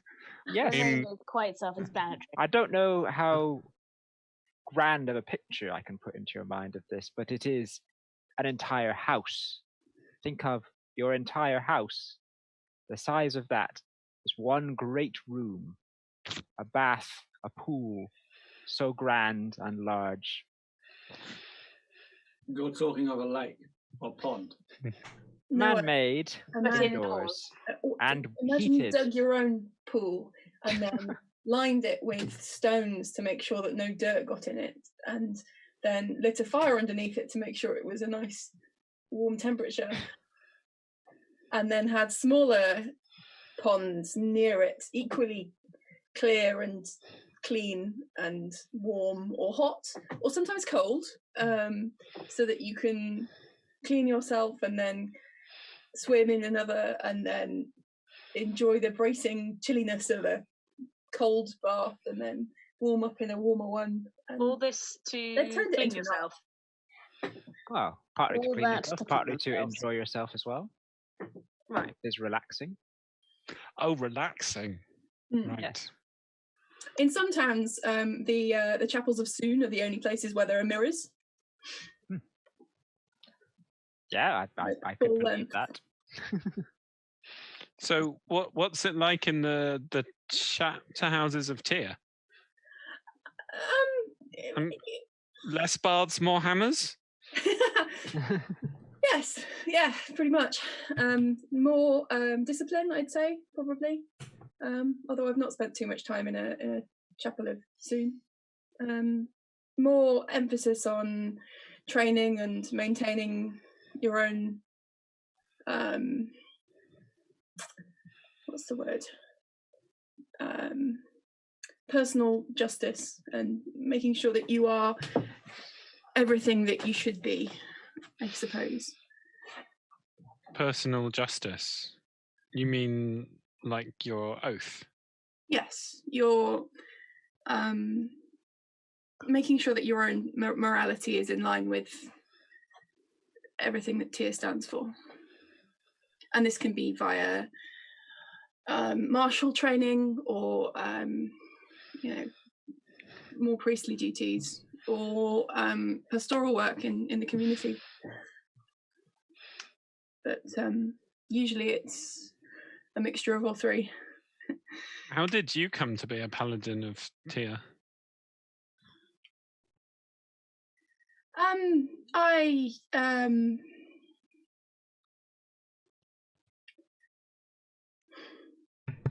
It's a long story. None of us are going anywhere. Some could say I was born into it. Your parents were paladins? No. Jakul, have you ever heard of the Nooseborn? I believe I have heard some whispers. I think most places think it's an old wives' tale. Yes. But sometimes if a criminal is found fully guilty, they admit to their guilt, they are offered a third option by the judgment of Tyr. Mm. Yes. What judgment? Well,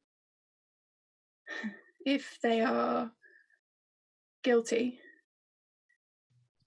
and they know that they're guilty, but there's perhaps some moral leeway to what they did, then they are tried and they are executed, and judgment is done. And then at some point later on, somebody else wakes up in the crypt underneath the Church of Tyr.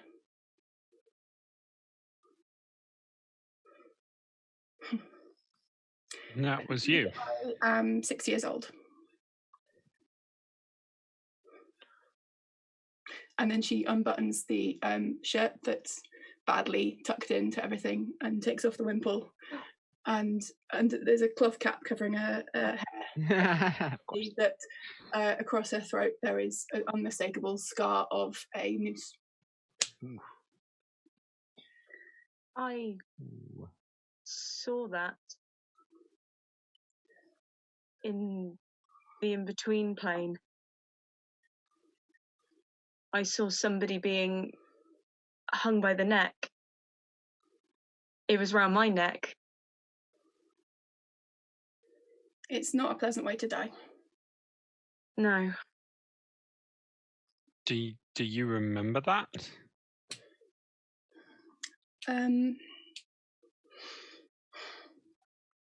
It's almost like a story that somebody told me about somebody else's life. And that's what it is to me. it was never Constance who did that. Constance was born in that chapel.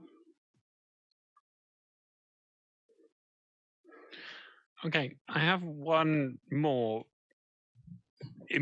burning important question.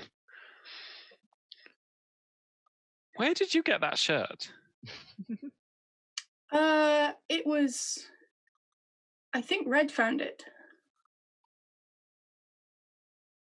Where? Wasn't it hanging in some trees?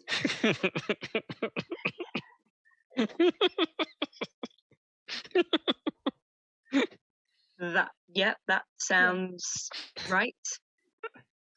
Why? Is it yours? It's not mine, no. That would be far too coincidental. Also, that would be 5 years ago now. It's not. It would be rotted. Condition. No, I mean, when we go chasing around, we will stash our clothing behind. So you're saying that there's probably some nude were-raven cursing us. At some point here, there's been a nude were-raven who's been very angry with stole their clothes. It's been like, I'm just going to go get that shirt that I left behind. It's fine. I'm It's sure. my shirt. It was about 3 weeks ago. Any angry were people who haven't just been generally angry.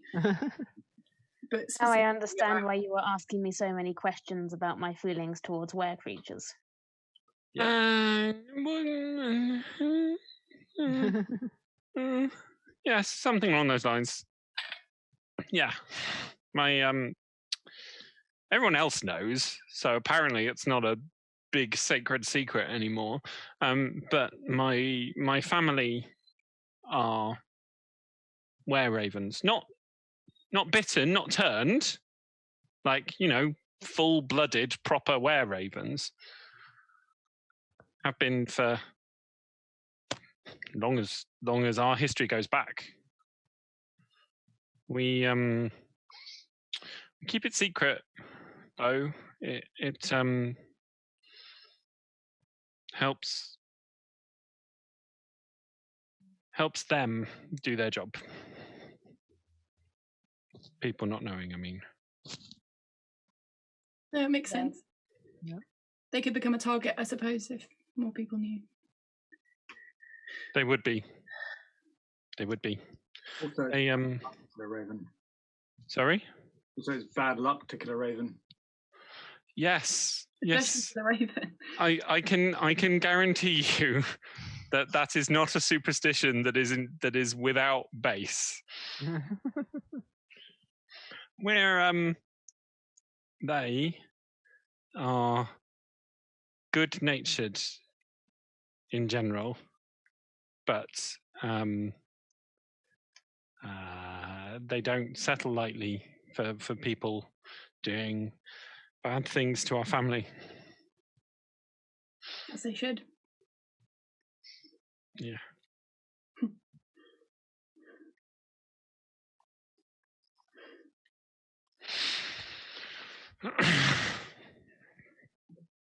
Maybe when.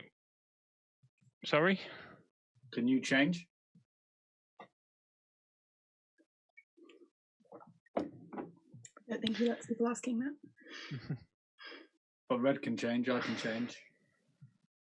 I used to be able to. Really? Mm-hmm. How did that stop? As I understood it, it's something that you can do from a certain age forever. Usually. I've told most of you before about how I raised an army to help this archmage confront Strahd. Yes.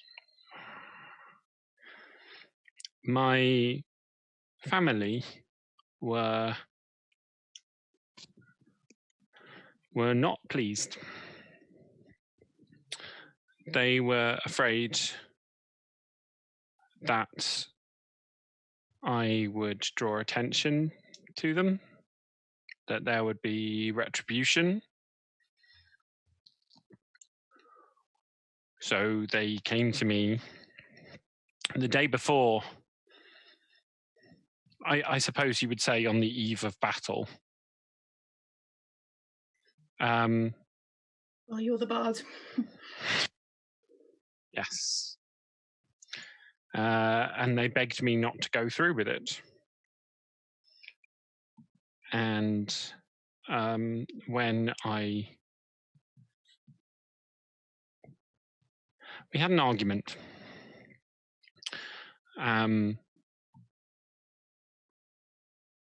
They dragged me home. And then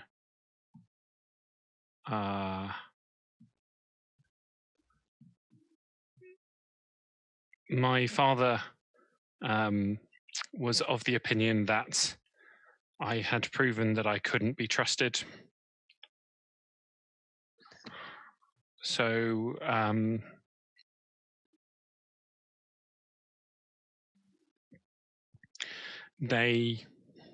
my brothers and my sister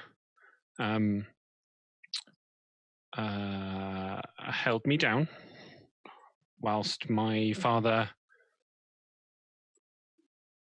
ripped that part of me out.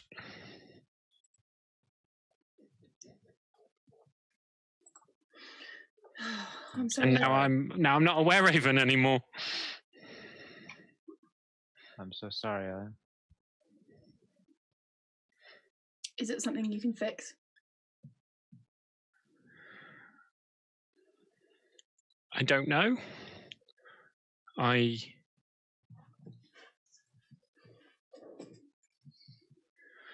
don't know how.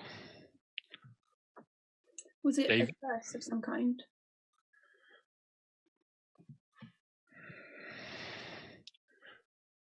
Why do you all think changing into something else is a curse? No, curse to stop him from changing. Yeah.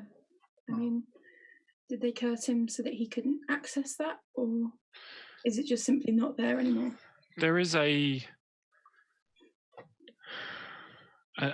deep magic that my family has, a connection to the land, a source of purity and power. And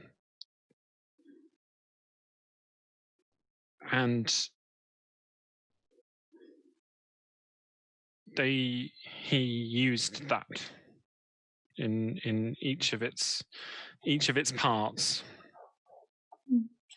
to, I don't know exactly. I know that they were there. I remember what it felt like. Constance and Red, just give me an insight, please. 27. 14. Jakul wasn't even a crit either. 27. Oh, that's mad. Because he's got it's insane. It's double proficiency from my feet. Nice. Plus 12. Oh my goodness. That's ridiculous. Jakul, as he says, parts, connection to the land, you think you know what he's talking about. Is it the crystal things, or you think there may be, more than likely, yeah. Okay.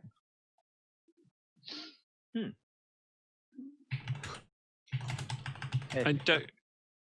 if we had access to this power, or we could get your family to forgive you, would you not be able to be restored?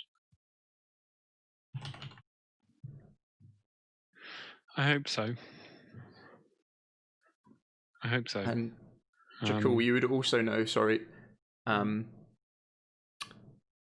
you would know that there's different ways you can become a were creature. So if you get bitten and infected, you can cure someone before they turn for the first time. Isn't that hard? Once they've turned for the first time, it's much harder. But if two people who are were creatures have a child, that person is really hard to cure. Like, really, really hard. And then the more generations, the harder and harder it gets. And then if they've got a child who's turned, you've never heard of anyone being able to remove that before. Okay. Never. So it's something completely new, the fact that they could remove it. That's some serious power. Yeah. Yeah, that's some serious power. It's good power to have. For sure. Yes, that's why their lands have been safe for so long. And with your insight roll, you would also know that would more than likely be enough power to rip out whatever beast werewolf form is inside Hunter as well. Okay. Huh. Make of that what you will. Yeah. I will probably keep that to myself. Yeah. Gabriel's back.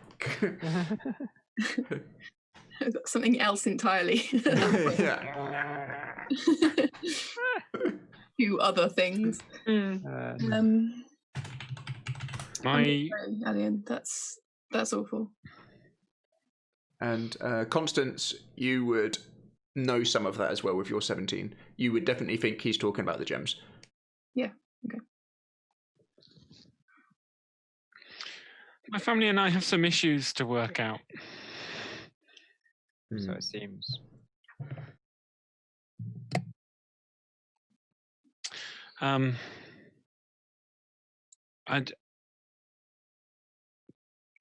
Given what happened recently, I think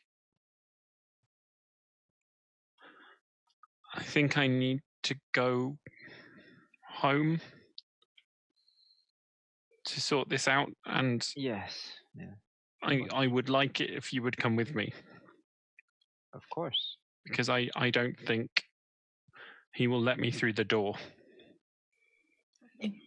They owe us greatly, so I am sure we are happy to help you and try and mend your rift.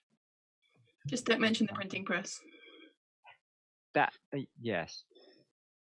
Yes. Why would you not mention a printing press? Because Hessia burnt it. You keep talking about this person. Yes, one of our unfortunately passed away colleagues. We don't know that she's actually dead. Possessed by something obviously incredibly innately evil is, I'd say, dead. If she was taken over by a dark power, yes, through a bargain that she made, yes, then yes, she is gone. She, without meaning to sound callous, you're gone the second you make a bargain with a dark power. Yes, quite so. That's right. We had tried to caution her against it, but her curiosity and need for explosions kind of outweighed all other views, I believe. She was a fire sorcerer of considerable power. Yes. She was good to have on side in this place, at least. Yeah. She was a creature of pure chaos.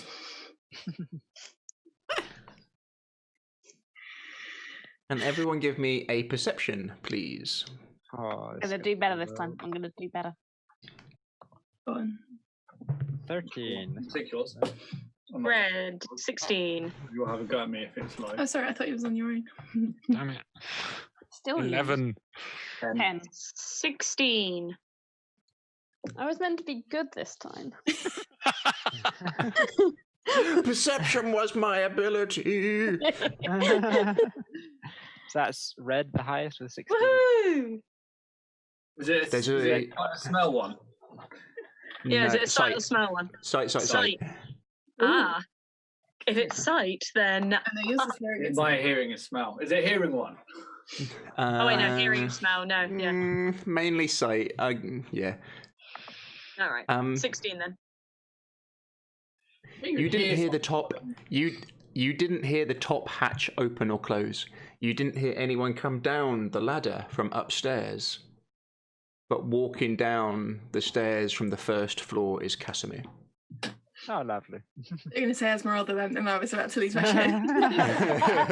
That's like, there's Esmeralda, the swanky little walk. Oh, I'm so gutted that we had to run away from everything. Yeah. Yeah, sorry. Poor Esmeralda. On the Broken ruin. staff that you've all left there. We should have brought that door with us, then gone to Strahd's castle and just opened it again. Surprise, motherfucker! Going on like we'd have given him another horse. Yeah, that's true. They'll just be like, "Oh, hi! I've not seen you for a while." Yeah. I've always wanted to ride one of these. You see Casimir walking down, and it's very apparent he's most definitely not been stood outside. There is no water on him. There's no frost on him. Ah. But he definitely went out, or he definitely went upstairs. We don't know what happened. He went upstairs, he went up a ladder, and the hatch definitely opened and definitely closed. But it's only Red that notices that he's not been outside. Let me just see the rolls. You would all pretty much notice that he's not been outside. Okay. But Red wouldn't be surprised. You would have twigged he was coming before he entered, where the others was almost like a bit of a shock that he'd entered, because it had been very clear that he went outside earlier. He was just listening in on this sneaky boy. He's a sneaky boy.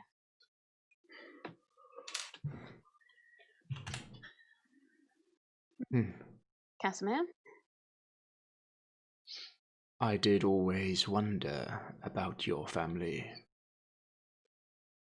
Elian. He's really picking a fight. Oh. Elian looks like he's seriously weighing up his options right now.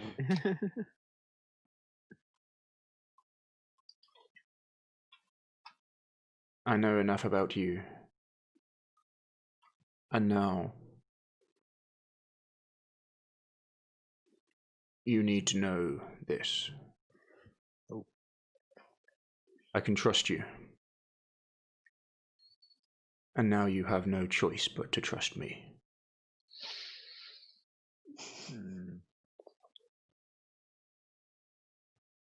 Elian lays a hand on the hilt of his rapier.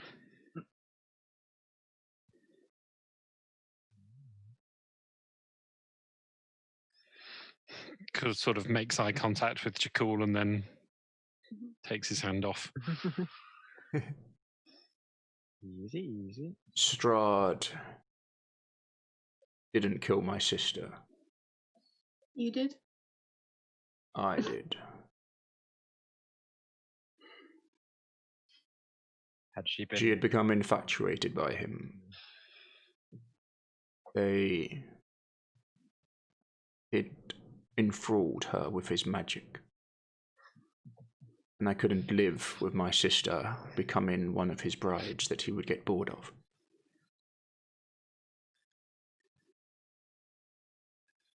I knew her soul would be trapped here. She'd be reborn eventually. Just not with all of her memories. It would have been okay. It would have been all right.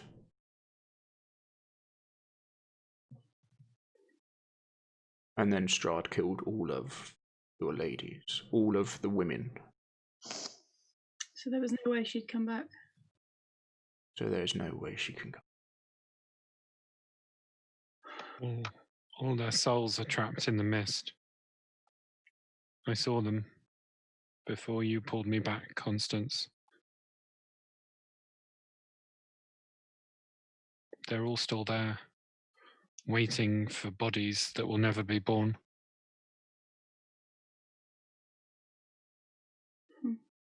Now there is no turning back for any of us. What is it you hope to find in the Amma Temple? It's rumored there is a way to resurrect those who have been dead for a long time, even without their full body or remains. As I said to you before, I will pay the cost of this. But will you... Are you going to be the only one to bear the consequences, Casimir?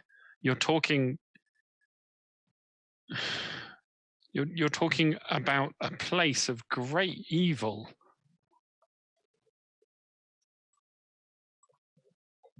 Something that for generations we in Barovia have reviled as being cursed. Even in a land ruled by Strahd von Zarevich. And what was that? What if that was just ingrained into you by him? What if this is where he draws his power from? What if we can use this as a weapon against him? You said before that this place is older than Strahd. Yes. Is there any evidence that he came here before he turned?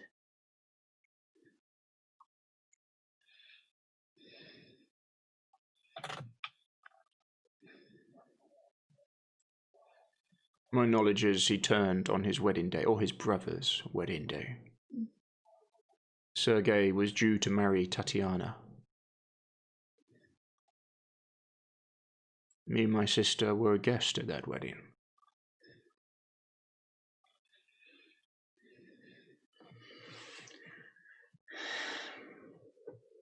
That was 800 years ago.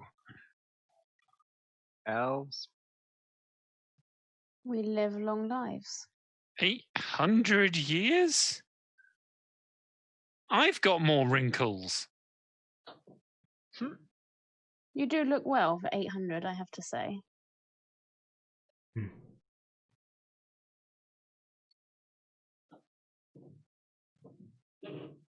Time flies when you're in Barovia. As he tries to do his best Strahd impression. Right, No, don't do that. No. We've got a network error on Twitch. Pardon? Pardon? Oh, it's fine here. Fine. Yeah? Okay, Mine's fine. Mine's okay. Oh yeah. Oh yeah. Just a problem on our end, I suppose. Blip. Oh good. Sorry. Continue.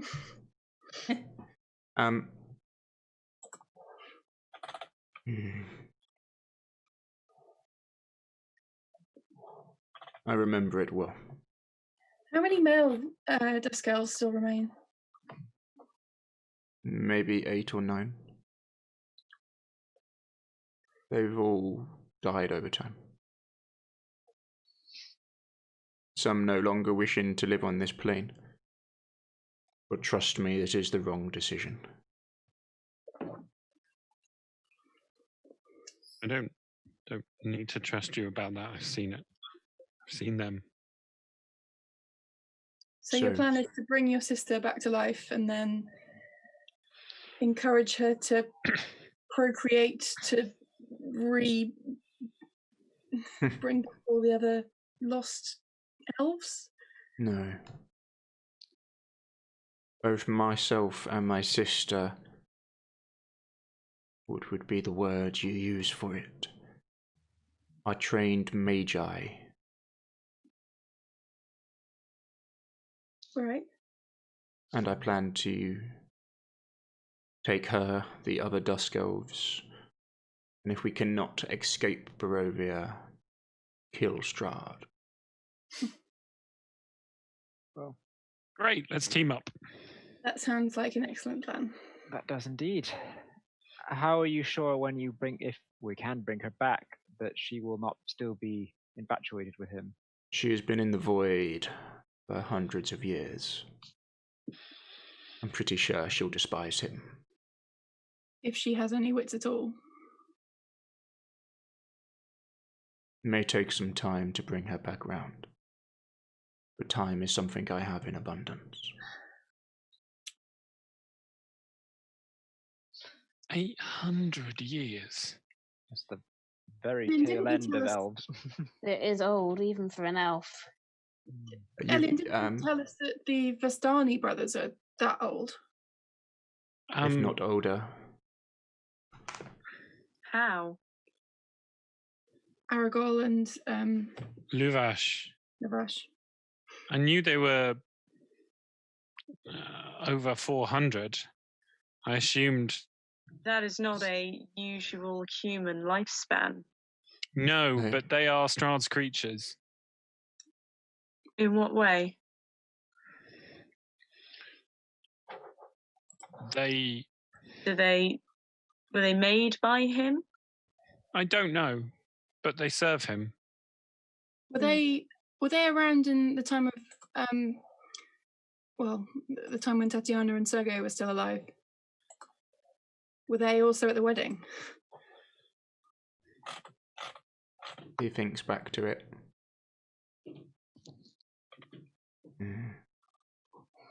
Perhaps. I try my best not to think of them.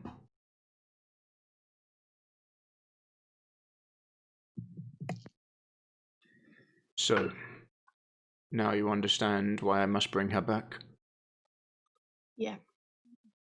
Perhaps it will not be in this lifetime for you when we attack. Perhaps you'll be reborn and come through the cycle again. I don't think we can wait that long. Surely it makes sense for you to combine your strength with ours. We are The of way one you mind. combined yourself or your strengths with what was the name of that mage? Mordenkainen. Mordenkainen. Why The is it promises he made. The most powerful of mages, apparently. Can you stop time? He could. And where is he now? Strahd beat him.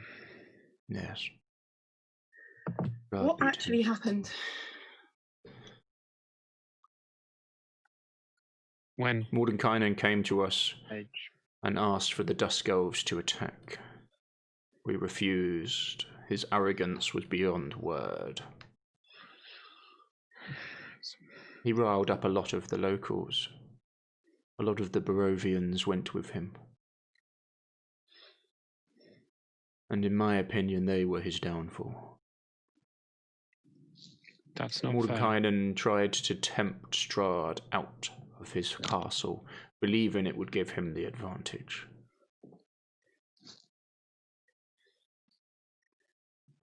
A reason to believe originally Mordenkainen may have beaten him.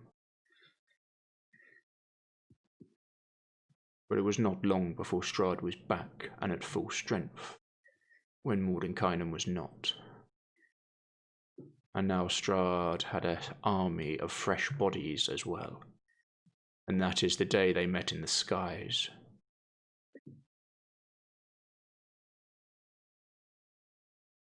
Mordenkainen, as strong as he was, couldn't beat Strahd twice. It's not a matter of beating him once, you must then find... As he says this, Bronwyn, he looks to you. You must find his coffin, wherever he sleeps, because if you do not find it before the next nightfall, he'll be back at full strength.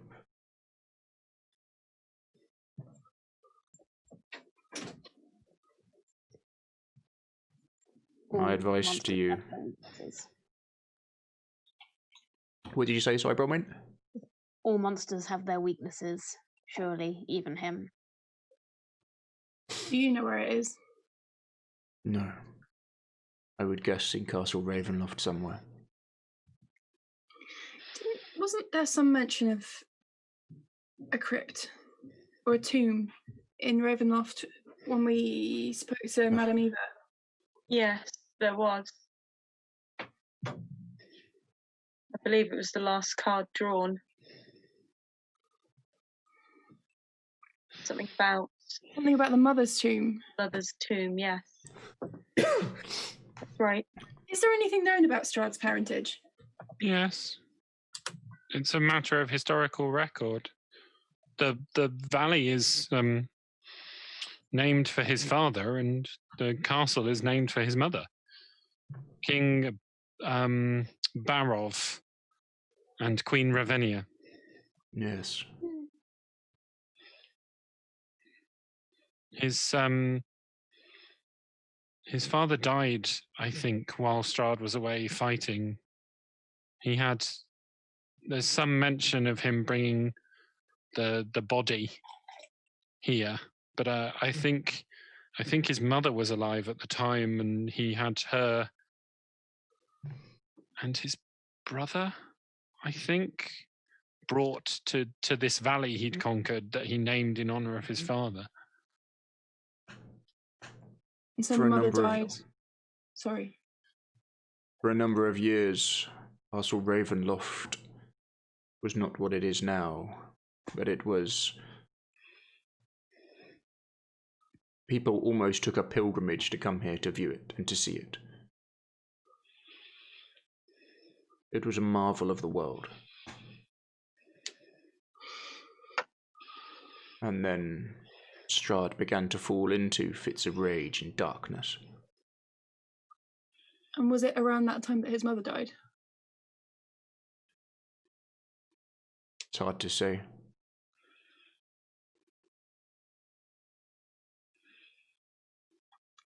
I don't know. She definitely died before he became what he is now. We really need to go through all our notes and compile a list of everything that Madame Eva told us. Are there any weapons, or have you heard any stories, folklore of anything that he's vulnerable to? Any weapons that could hurt him? The card that I was given mentioned a weapon at a temple guarded by amber giants. Well, anything that seems to be where we're going. Like we're on our way to that. It said a weapon of vengeance and light. Whatever happened to that equilibrium stuff that we had? Was that eaten by the dragon? I believe it's still in the air. Yeah, locked. Yeah. And Hestia still has the stake. Yeah. The stake wrapped in my cloak. Yeah. We should have just given everything to me to carry. Yeah, probably would have been the best. On the back of a possessed monster. A lot of stuff in Hestia's bag. All our nice stuff is gone. Well, hopefully he'll just put it out and it will knock him out. Yeah. Hopefully it won't know what it is it carries. Is there anything else that mentioned the Amber Temple from what you were told? I believe that was it. Amber Giants. Okay. So maybe when we're done with the temple and we've got down off this mountain, we can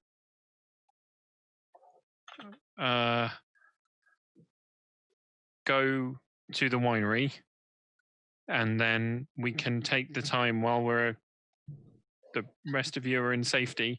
Plan our next steps. And to go through what you were told. Seems fair enough. We do have other promises to keep as well. And to sort of revisit all the things we have to do. Yes. Including the Werewolf Den. If what I was told by Carvan is true, there is a place we can go to a place that is either causing the souls to be trapped or is where they are trapped.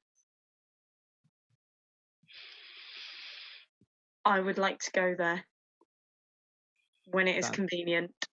Sounds like a good place to go if Strahd is gaining his power from these souls. It can be a way to weaken him. This is the first place we are going to, though, and I think we should focus on the task at hand for now. Do you still have the cards? The what? The cards? Yes. Yes. Can I see them? Yeah. It's just the cards, not the text.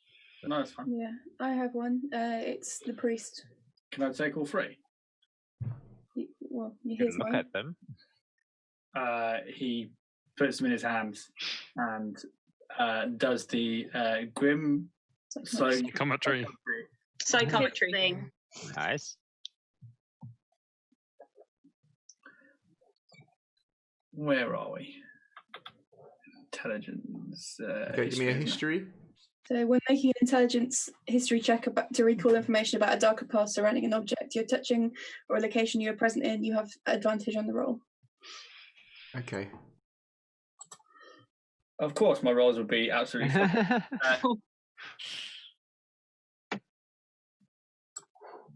Oof. Such a nice feature, but you need to have history for it. Having only +1 to history is what's stuffing you. Yeah. Do you remember shuffling? Shuffling in, shuffling out. How much history do you have, Elian? +9. What a nerd. Nice. Wow. Fucking nerd. History is one of my 2 expertise skills. Yeah. The other one is persuasion. Mate, 1 that's nearly second. IRL. I'm on +6 to perception, and that's helping me so much. So you know. I know, right? Welcome to the realm of 7s. I missed my 16s from last time. I'll take that over 7s. Just think of it this way: you're getting the low dice rolls out of the way now, while we're sitting in a tower having wine. Yes. Which card are you focusing on, Hunter? Focus on Red's one because I think Whose? I'm going to play with Red's because Red, what was your card? Can you remember? That was the Elementalist. Yes. I've just when I was pulling out my card to give to Hunter, I found a little scrap of note that I wrote down after I came out of Madame Eva's. Okay. Which says that it's a card that tells of a powerful force for good and holy protection. You will find what you seek in a castle amid the ruins in a place of supplication. I also have written down next to it, due east slightly to the south, but I don't know what that means. Related to this or related to anything else. A castle in a place of supplication. Amid the ruins in a place of supplication.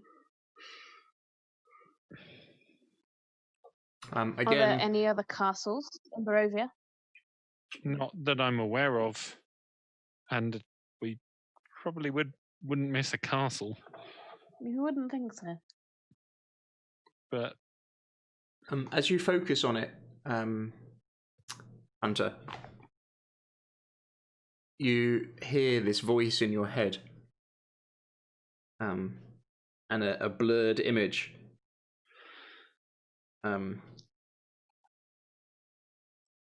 Saying, bear with me 2 seconds.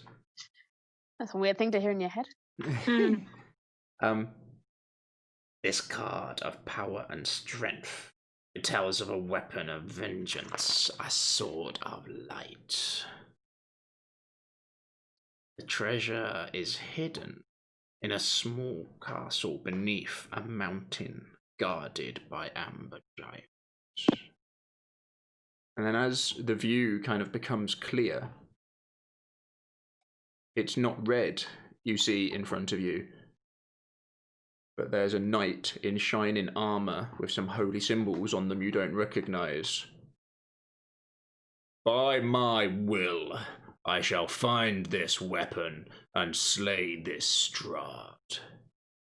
And then as you blink, you hear again, This is a card of power and strength. And then someone else, this time someone in robes. By arcane might and strength, we shall find this sword to destroy Strahd. And then another, this time someone in shadows. Yes. A sword of light would be of use against this vampire. And again, and again, and again, and again, and again, as all of these images and people flash before your head until it gets to the last one, which is red. As she takes the card and just slowly puts it away. I'm getting the impression we probably shouldn't have just nicked the cards. Bad luck. Hey, we're the last ones. We're the ones who are going to make it happen. Yeah, that's it. There's no more cards. Yeah, it can't happen again.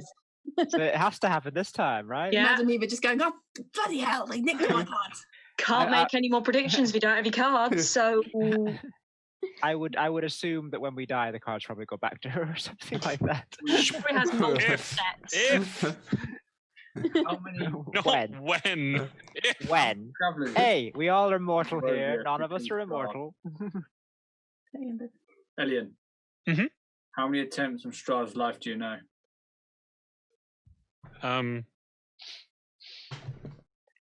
Well, one. And that was us. The Vistani told us of many groups of travellers who've come through. The abbot told us of many. There are groups of outsiders that come through the mist every now and then. And attempt this and die. We knew we are not the first to be brought here. Are they all hundreds? Hundreds. Punch that card and search for what you search. A knight, a paladin was the first. A wizard was the second. A shadow was the third.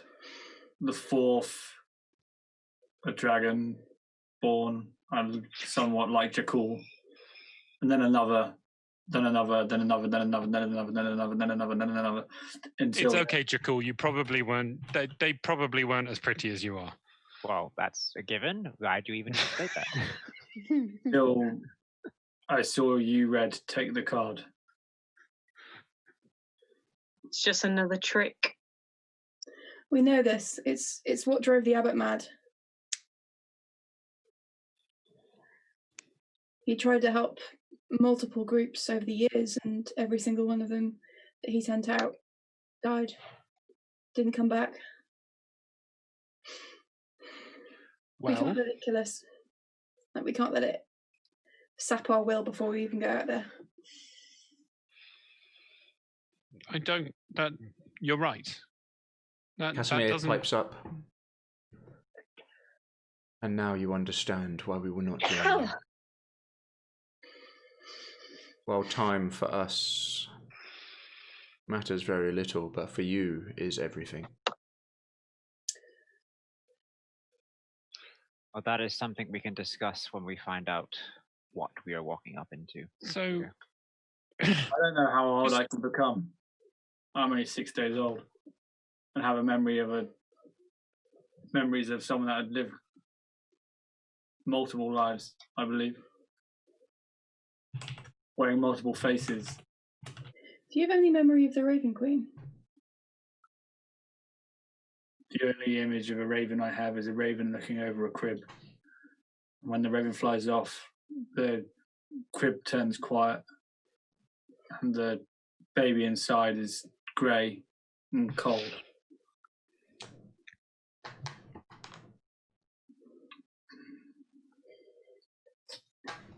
No colour, no life. Drab. Casimir. Yes. You've seen countless groups come into Barovia and try to kill Strahd and fail. Can I suggest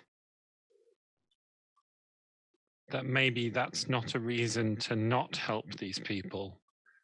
It's a reason why we should like your father does. My father and I have certain differences of opinions. I think I've made that clear. I have a question. Well, yes. You say the Fistani brought you all here for a reason. Well, 3 of you at least, and others before them. And these cards come from a Fistani seer, or whatever you would like to call her. They have all given them the same mission of ridding the land of Strahd, or helping their lord, I guess, in a way. Why is it that no one in Barovia wants to work together, and they all want to work on their own terms and means? Because it seems that mankind is inherently selfish. Because we tried it. Yes, the last time I stood against Strahd and took away something, he killed half of our race. I am not quick to jump into situations like that. And the last time the people of Barovia, of Vallaki, of Krask rose up against Strahd, he killed them. I lost some of my family, I lost my friends, I lost my lovers.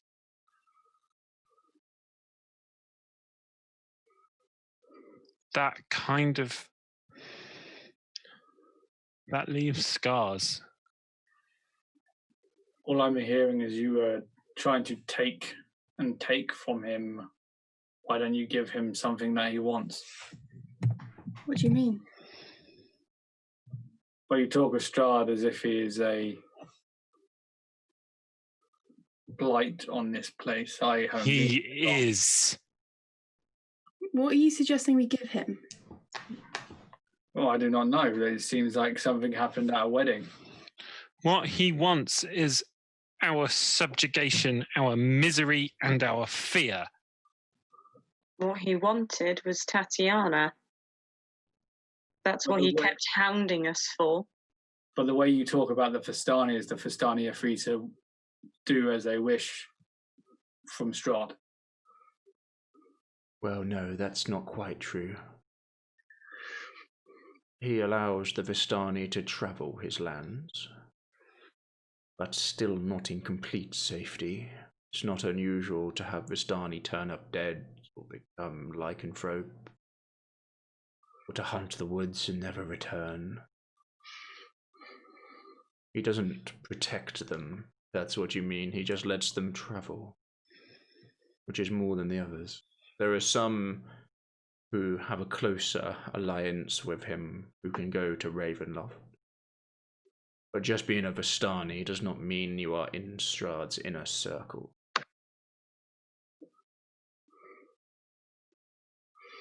It just means he'll let you travel.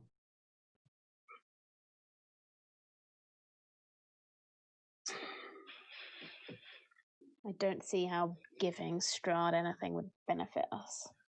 No. Making deals with dark entities has never worked out well.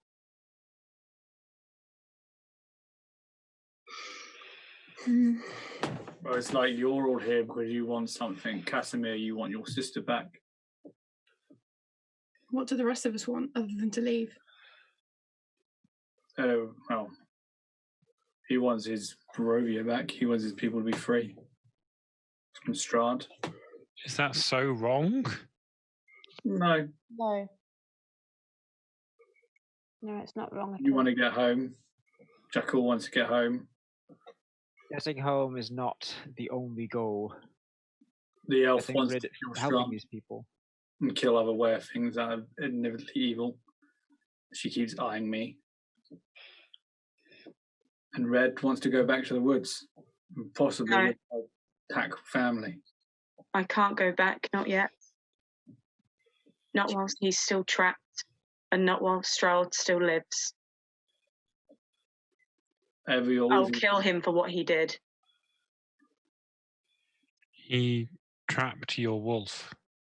Not just my wolf. I didn't own him.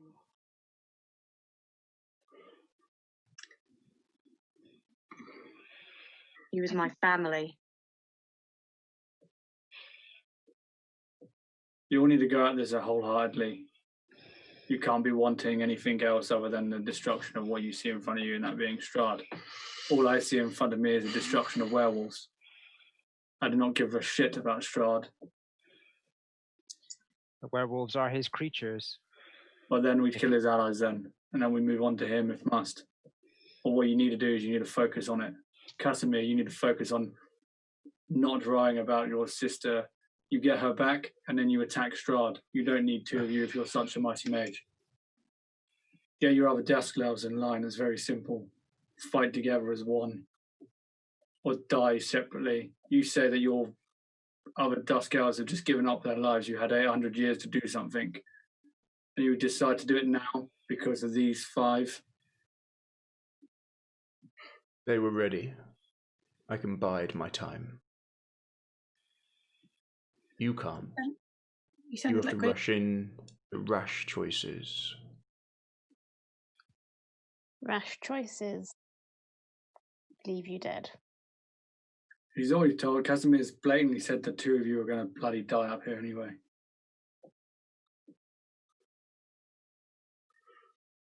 What? We may all make it back if we He's are told us extremely fortunate, but I doubt it. That many of us will not return. I think Casimir is underestimating us.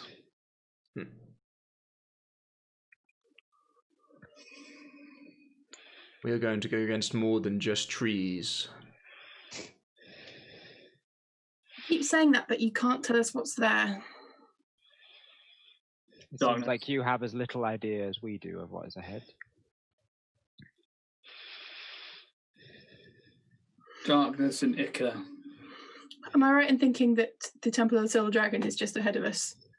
And then the Amber Temple is beyond that? No, the Silver Dragon. Argynvostholt is at the foot of the mountain. Right. We could have gone there, but there was little point without the bones. Yeah, we avoided it. What I want to know, Casimir, is if there's whatever we face in there, something big, something dangerous that could kill us, are you going to fight or are you going to run away again? I've been saving all of my power for when we go in there. Good. Because I won't carry on fighting if you run. I'm not dying for nothing. Agreed.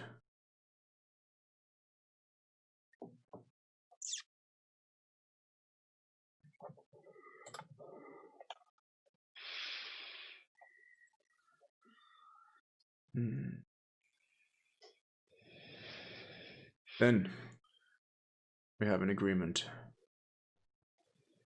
From the maps and the knowledge I have, there's maybe 2 or 3 hours. We go quickly tomorrow morning.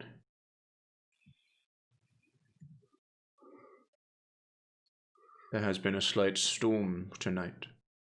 Hopefully that drove any wild beasts away from the paths and back to their lairs. This can play to our advantage.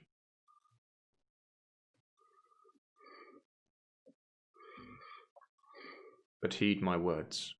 You talk of us fighting as one, and coming in as a team. I've heard this talk 1,000 times. Will not sway me. I am not some young knight willing to throw my life away in the lives of my people again. I did what I must. And now I do what I must again. You will not rush me into attacking Strahd. I will not spend eternity in the void. But I will save my people.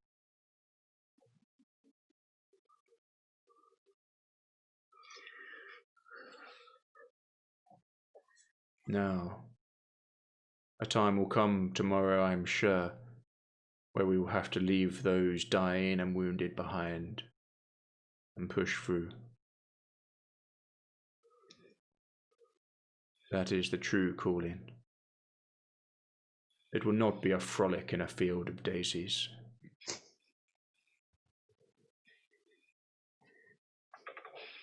We go to somewhere old and ancient.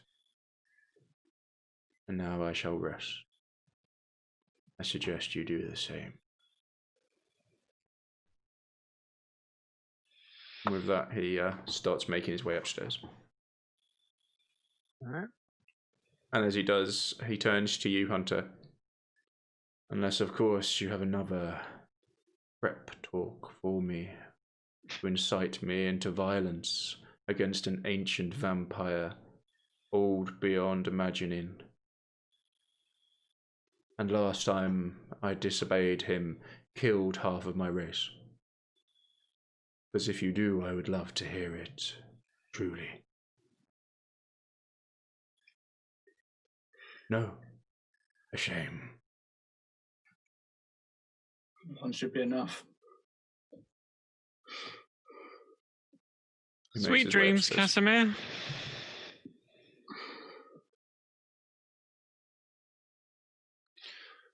Maybe he thinks that we're going to have to leave people bleeding and dying behind.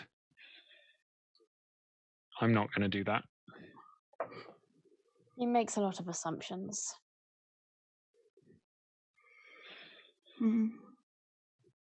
I think together we'll prove more than strong enough for whatever that temple has to throw at us.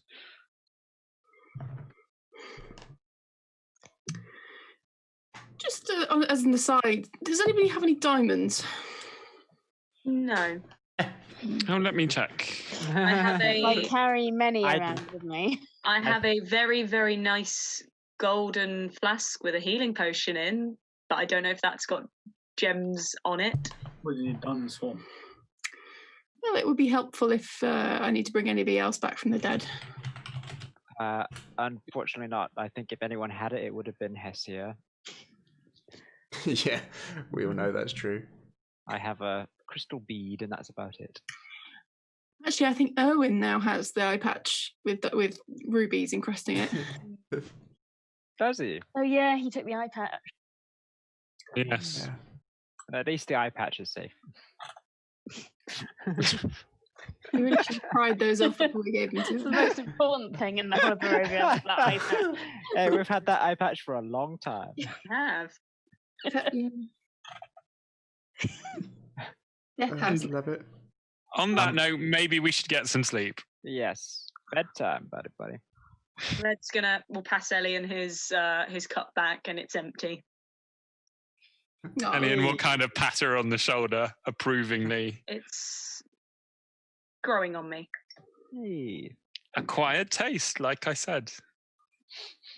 Well, thank you. Hunter passed the blanket back to. Oh yeah, Jakul, give me one last roll. See how well you've done. What should I roll? Another. What do people think? There's because there are like proficiency, like crafting tools, aren't there? Yeah, it's if he's proficient in something appropriate, it would just be a proficiency check.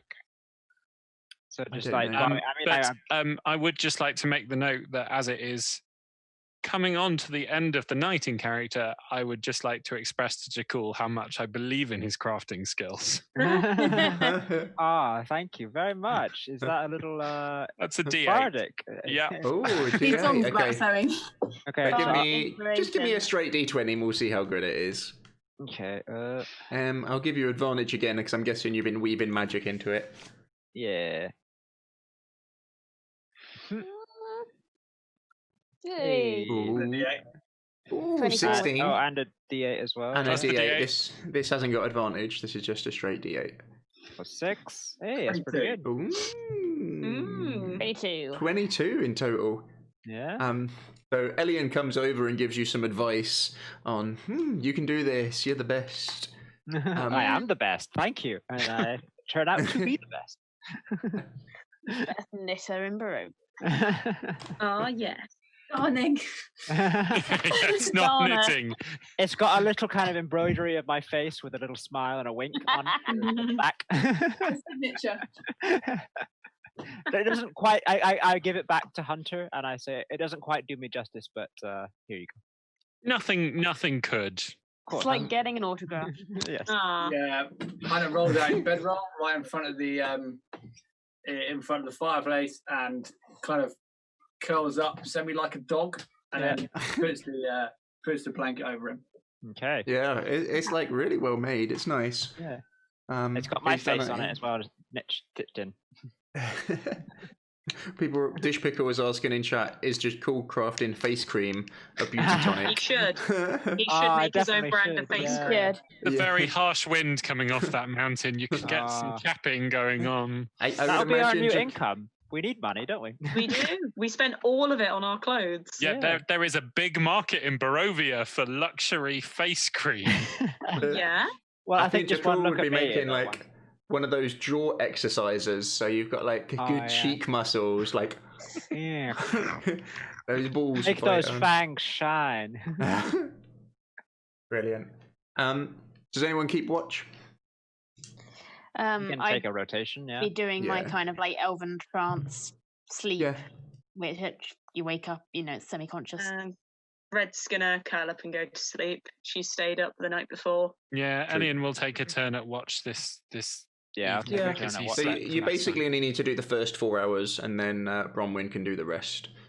You hear the wind at various points kind of picks up as it runs past, or the fire. As soon as the fire even runs a little bit low on wood, it gets very cold very quickly. Just stocking that up and keeping it going. You wouldn't want to be stuck up here long term, as your mind wanders as you're on watch to the statues of the 4 female warriors on top and what their role was here.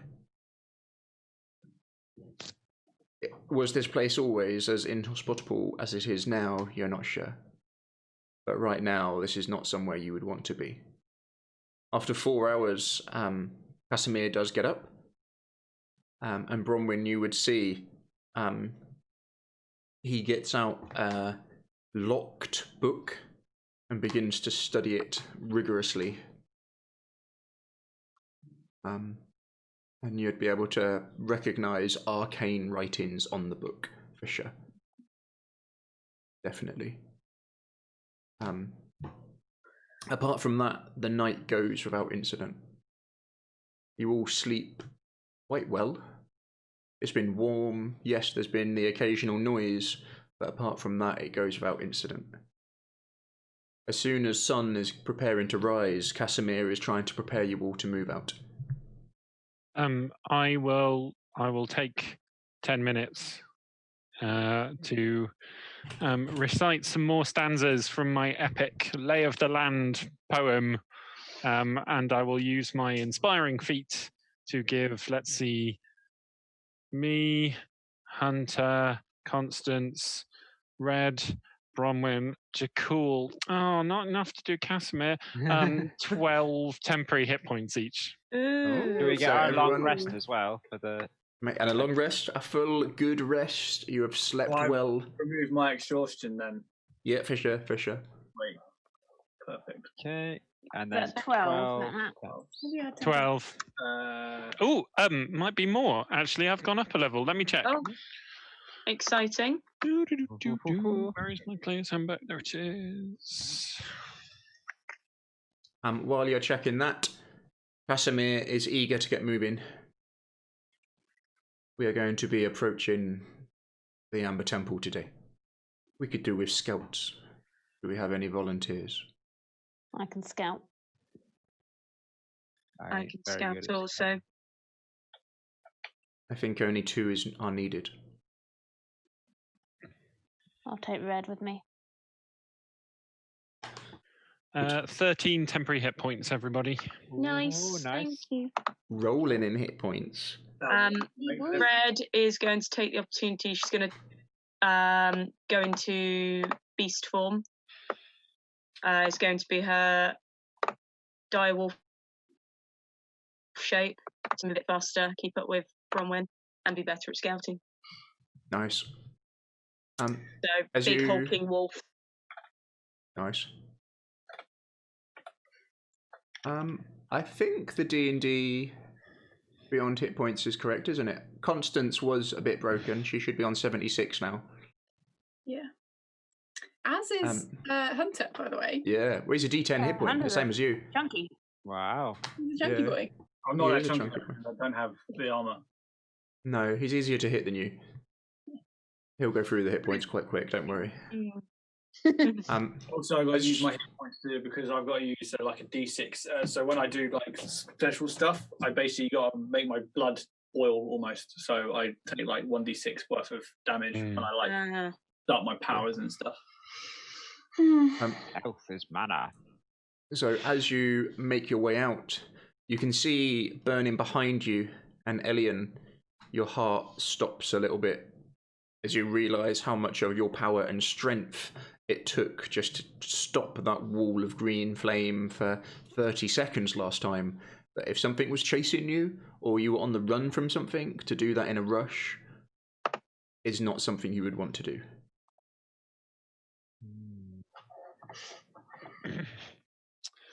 Casimir says to the Bronwyn and Red, set the pace. Move quickly and swiftly. We will follow in your tracks. Red will nod. Go. Yeah. We must cross the ravine and then climb the mountain. We're off. You make your way back to the stone arch again. It's got these two knights on horseback charging into each other across. As you get to the bridge, it's quite rickety. There is no image of Strahd on it this time. It is empty. The wind howls across the gorge, and at first light, at times you can see through the mist to the water below you. You can see a couple of places on this bridge where some of the pavements, some of the slabs have broken down, and it's very narrow. Constance, this would be a wonderful place for you to make a stand, as it fills your head of no one could get round you, they would have to go through you. Yeah. Good. As you get to the other side, you can see that one of the statues atop the arch on the other side of the bridge has crumbled, leaving only the hind quarters of the horse intact. And the mountain pass continues beyond. As you... The two scouts... Oh, sorry, Matt, go. Carry on. No, carry on. It's all good. So the two scouts have made it onto the bridge, and you can see how rickety it is, and the others are a bit further behind. Yeah, still working at a good pace, but looking out for the more secure bits of the bridge. Yep. Try not to think about the ricketiness, just... Yeah, head up and you make your way across. It's well built, well constructed. This thing must be ancient beyond words. You wouldn't want to come across here on a mount of any description. It just would not make it. Like a horse would have to be exquisitely well trained to walk behind a rider.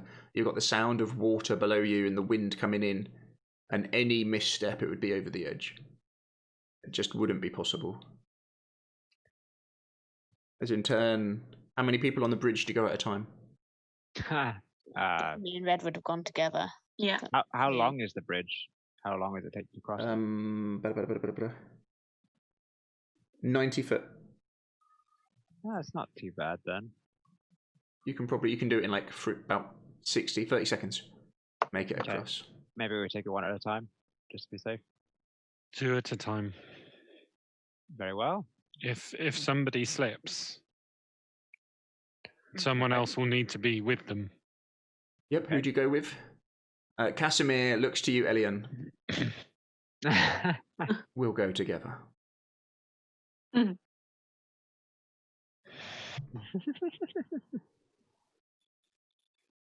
If I don't make it, I say to everybody apart from Casimir, push him off. And then I go. So, Red and Bronwyn, you go first. Yep. Mhm. It's windy, but you're both agile on your feet, and although it is slightly underfoot, Oh no. you're fine. Who goes next? Me and Casimir. Yep. You get about halfway, and with And then I push him off. with the wind howling in your ears, here's a little look over his shoulder. Hunter, can you give me a perception? Of course. Is it a hearing or smelling one? Or is it Sight. It'll come up, buddy. One of these days. 14. You see Casimir look over his shoulder and lock on to see where you are, and then look back. Sorry, we missed a little section there. Oh, sorry. So Casimir looks over his shoulder to see where Hunter is, eyeballs him, and then looks back over his shoulder. Hunter doesn't understand the nuances of that. And as he gets about 3/4 of the way with you, Elian, do not trust that beast that travels with you. Trust me here, Elian. I know you do not understand my ways, but trust me here. If you have some insight into this that we don't, now would be a great time to tell me. When was the last time you could trust a werewolf? One with such single-minded destruction to kill all of the wolves, for what reason? It must be a trap. It must be working for Strahd. A lure to get you to attack the werewolves. Your greatest weapon against Strahd is he does not know how strong you are. Play to that. Casimir. Lose a fight versus his minions. Word will get back to him that you are weak. Never use your full strength unless you are sure he cannot see you. You spent a night swapping stories with Hunter. Does he strike you as the kind of person that is a Machiavellian manipulator?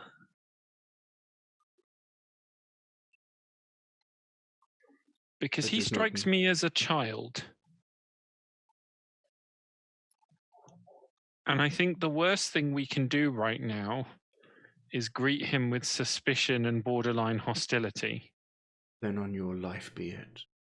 I'll make my choices. And I'll be wary and I'll be cautious. But there's a big difference there between being hostile and suspicious. And you make it to the other side of the bridge. I remember heights being much less worrying. Who's going next? Well, there's 3 of us now, so we're going to have to break the group. So one of you is going to have to stay behind, then 2 go across, then 1 comes back, then 2 go across. Otherwise, the chicken will eat the grain, or the fox will eat the chickens. You go third. I don't think that me and Constance should go together. We're both quite bulky and heavily armored. One of you go. I can go first, if you're all right with keeping an eye on Hunter, Constance. Oh, I think we got that again. Are you all right keeping an eye on? Were you going crossing with Hunter, Constance? Sure. You're bigger than you're the biggest. Chunky. Jakul weighs more than 2 people put together so far. Yeah. He's in heavy armor. That new adamantite plate as well. Yeah, plus a variety of weapons and shields, and you're a dragonborn. Yeah. And the bridge breaks, and you 2 can't get across. Let's choose Red. Give me just a D20 roll, please. Oh God. High Just a is good, low is bad. Oh, 1 minute. I'm just going to do it on my. I'll do it on my. my phone app. You get us a 1. D20. See if you jump into the water. 7. Can you give me a reflex saving throw? Me? Please. Reflex? I have no reflexes. Just Jakul or everyone? Jackal. Oh no. What is reflex saving throw? Dex? Dexterity. That's not good. Hey, not bad. You're alright. Damn it. That would have been funny. So, Yeah, how did one of this the character party die? plummeting to their death. Hilarious. Yeah. You get to a bit where sort of right in the middle where the bridge is thinner, and you can't help but look down at the water, and as it does, you hear this crunch. That wasn't a very good crunch, sorry. That kind of like Something like a breaking. splat. Yeah. And some of the bits beneath you have broken, making that bit even more treacherous under your weight. But you're quick on your toes and quickly dodge past and make it the rest of the way across. Okay. Cool. You survived a dragon. You can't be killed by a bridge. It's okay. I have ways out of this, I'm sure. And my final 2. Do we see it's like the slap break? Give me a hearing perception. I'd shout windy. back about it. Okay, yeah, Jakul shouts back.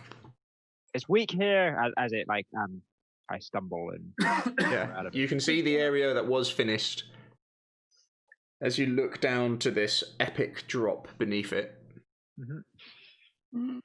Okay. Okay. So one at a time. Yeah. I'll, the lightest. I'll go next then. Like this. What do I roll? Are you going one at a time? Yeah. This time can Matt, can you give me just a straight D20?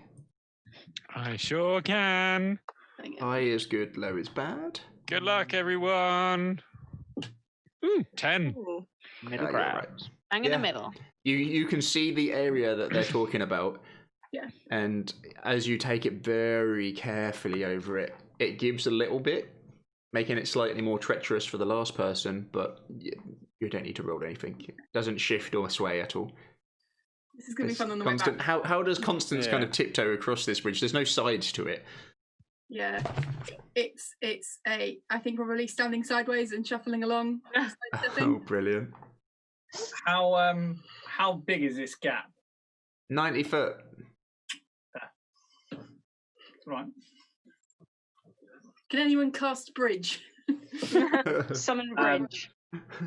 Learman's tiny hut. That'll help us. Yeah, I've got the tiny hut, but I don't think it'll span the. Once I see Constance has got over, I will make my way across it.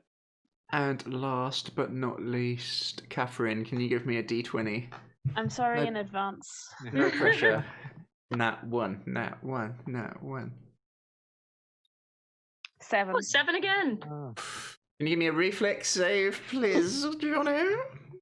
Sure. Dex. 22. Oh. He does a backflip. Nice.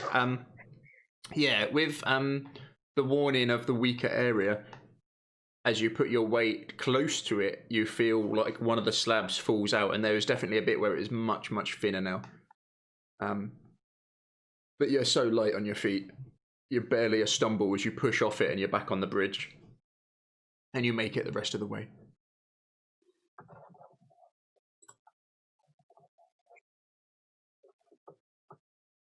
Casimir looks to you, Bronwyn and Red. Go. We can wait for nothing. She goes. Red will start running. You pick up a good pace. How far ahead are you going of the others? Probably so we can, like, just about see them. Like 100 foot, 120 foot, something like that? Yeah, something like that, I'd say. Yeah. Can you both give me a perception, please? I get. Is this a sight, hearing, smell? 23. That's what I'm talking about. Got my bad rolls out of the way. Hold you. 23. Adam, is that a hearing or a smell one? What are you focusing on to keep It'll be aware? smell mainly. No, I'm happy for you to use smell. Okay, so 7. As a rubbish. With the wind coming down this mountain, now you're on the right mountain. You've crossed this kind of big ravine, and you've got ahead of the others. With the fresh storm that blew through last night, it's muddied up any tracks, so it's made it very awkward for you to know if anyone's travelled this road. And as you get to one of the thinner paths, and you look down to your right, as you're kind of now skirting round the edge, getting ready to head up higher, which would be south, you look at the drop and it's huge. It wouldn't be fun. And Red, as you're trusting your nose, but it's tricky with the wind. As Bronwyn, you look up. In whites. At first, you miss it. And then you can't believe how close it's got to you. It's the eyes that give it away. 2 red dots. As they fix on you. As it moves, and you have to blink for a second as it's got to within 60 foot. Stands a goat that would make Hadrim look small. From hoof to shoulder is probably about 7.5 foot. Jeez, that's a big There goat. is ancient looking blood and gore on its horns. And you can see on its skull various wounds which have healed over the time. It looks at you with eyes of pure malice, hatred, and evil from this bastard-looking goat as it puts its head down with a snort and begins to charge down the slope towards you as you look to see if you can take a step back, but there is just a drop. And that's where we'll leave it for this week. Nice. Demon goat! A different goat. Hey. Devil goat. Motherfucking demon goat! Oh. Oh no. Nice. Well, that was a different game. Oh, well done. Yeah, it was fun. Yeah, I like I that. liked enjoyed it. that. I can't believe no one checked upstairs. What Casimir We was weren't doing. interested. We were bonding, damn it. We already Yeah. checked up there. I'm going out to watch.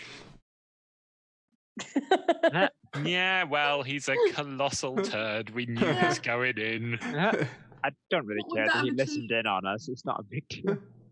Gonna push him off a mountain. I mean, I think Good the luck goat's with going that. to do that for us. Yeah. And I'm about Bronwyn to and Red were never mountain. seen again.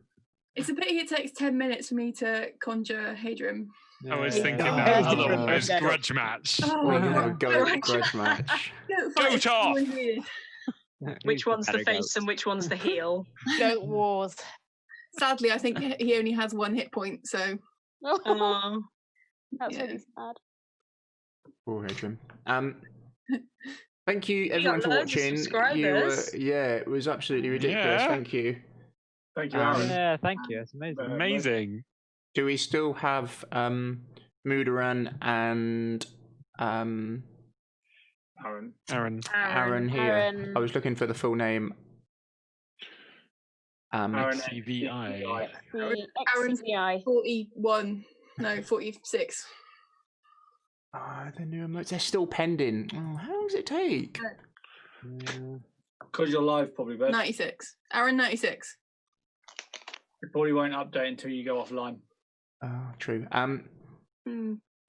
If Aaron and Mudaran are still around, I don't know if they are. They might have headed off because we are considerably later than normal. Sorry. Should we do? Yeah, it was a good one though. Should we do positives from the audience? Yeah. So they're about to hit. I don't think anyone's got any positives on them left, have they? I think I everyone's still used have them. one, but I don't know if it runs out. Oh no, yours was an insight, not an insight, a inspiration. Inspiration. I had a point of inspiration as well. Oh, did you? It might be from a little while ago, though. I don't know. I've got Yeah. it written on the table. Does Watcher? We love you always. Watcher, do you want to give someone a plus or a minus remember, they are just going towards. I am face to face with a demon goat on a narrow path with nowhere to die. Persuasive argument for a negative there. Yeah, I was about to say. Bold of you to assume that our watchers have got kind hearts. No. I'm just kidding, and you are. Dish Pickle, do you want to pick someone? Oh, and CMKY will pick. Do you want to pick someone to have a positive and a negative? Or a negative, sorry. I don't think much. Oh, and we've got Leah Pooh still around. We'll do 4. Oh, why the fuck not? Yeah. Oh, DM Interesting. Cheers, watch out. So I've got a plus. CMKY, do you want to pick a character to have a plus or a negative? It can be me again, and Leah Pooh as well, and Dish Pickle. I think next week is going to be the week. Oh.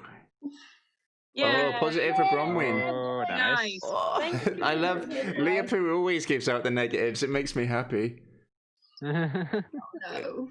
Come on, negative for Red again. The Can't give the goat a plus or a minus. Is that a positive or a negative on the goat, Dish Pickle? Oh, positive. Let's see. It might be. Give it a negative. That would be Can you imagine it runs towards us, misses, and just falls straight its off initial the cliff. attack. It gets sort of like a critical failure. Oh, thank you, Dish Pickle. All right, guys, problem solved. I killed the goat. I definitely killed the goat. We still have a goat perspective podcast. Vengeance. we need a goat podcast. Are we all vengeance goats, or are we various different aspects of goats? In our hearts, we are all vengeance goats. I like the idea that every variety of paladin has its own flavour of goat. Still waiting on Leah Pooh. Yeah, and then we the just goat's got got a Leah Pooh to positive. pick. Oh no, Red's got a positive. No. Yay. Red's got a positive. Oh my god. Okay. Well, Leah Pooh has played it well. Leah Pooh knows that I know that Leah Pooh always seems to give out negatives, so I'm always gonna pick Leah Pooh to give out a positive or negative. Oh, I'm gonna use that at the perfect time. How long? What's the expiry date on our rerolls? One session, isn't it? One session, really. Yeah, if we I don't definitely use lost it. one once because it didn't get used within the session. Yeah, I know it's tricky to try and remember. That goat is legendary. Well, my amazing note-taking scheme is. I mean, I think I'm going to be using my positive very, very quickly. Yeah, dodging a goat. So are we aiming for next Thursday? Next Thursday? Yeah. I think so. What do people want to do with Amber Temple? So, out of character. We're still on Twitch. Are we okay with that? Yeah, no, that's fine. That's fine. Okay. Do we want to try and arrange a big session and do it in a one shot? Do we want to try? Is it going to be one of them? A biggie? Absolutely. It depends how long you take. Depends how many of us die. There. Well, why don't we? What has everybody else got on Thursday? I just have work. General life. Yeah, that I've got the work I have thing. uploading things onto the internet. We could just do a normal session, and if we If it takes two, it takes two. Yeah. Okay. We Normal. play later as well now, don't we? As well. Yeah. Because we're not having to go home. Yes. Yeah. That's quite Because nice, we're almost actually. there. Yeah. Maybe we could Not try and having start. an hour and a half journey. And we might be able to, if we could start maybe like 7ish. Yeah. Yeah, aim for a bit earlier. Okay. Are we planning on doing another LARPy chat this week, or are we going to do that next week? I've got loads to put up. I'll try and do some editing this week. I've got to do some work this week. I know Kat wanted to host. Yeah, I need to look at my diary and work out when I've got tons of work at the moment on. But yes, no, we should do something. Yeah, that'd be good to try and do another LARPy chat. See how that looks for people. If we were going to talk about ladies who LARP, Ladies, what LARP? I would love to get Auntie Maz in it as well. Yeah, that would be brilliant. Yeah, should be good. But yeah. Oh, the Watcher's met 3 of us. The Watcher thinks he's met some of us. Oh, really? Green Cloaks must be Georgia. Green Cloaks must have been me, yeah. You're the only one who plays it. Oh no, Adam and Sando went to Green Cloaks for Monster. We crewed it once. Yeah, we only crewed for like 1 day. It was fun though. I was. So Watcher saw me all in green. What nation do you play in, Watcher? We're all very curious now. I think he did say. I think they said they were in the big one. What's it called? Wintermark. I think that does not narrow it down though. Only half the field then. Second biggest LARP in England. Wintermark. Yeah, see. Who do you play in Wintermark? Steiner or Stewart? I listen. Or I read anyway. Yeah, no, it'd be good to do another LARPy chat type thing. Yeah, I had a lot of fun, even though we got very sidetracked at times. CMKY. Yes, it was a sort of a. CMKY went Wintermark, I think. CMKY, he's CMKY used to play Clarence's brother. Yeah. Really? Iron Raptors. I missed the Iron Raptors. That was such a good concept. I don't know whether they got rid of it. Raptors were good. Basically, Darren wasn't getting help from PD. Yeah, it was Darren doing it all himself. I remember because we spoke to. I spoke to Darren in character about the. Yeah, we're both in that video, the headcam one from that event. Yeah, fucking badass. I'm getting that battering ram. Event at Eversley, actually. Yeah. Pardon, what was that, Johnny? I'm planning on running another Raptors event at Eversley. It was good.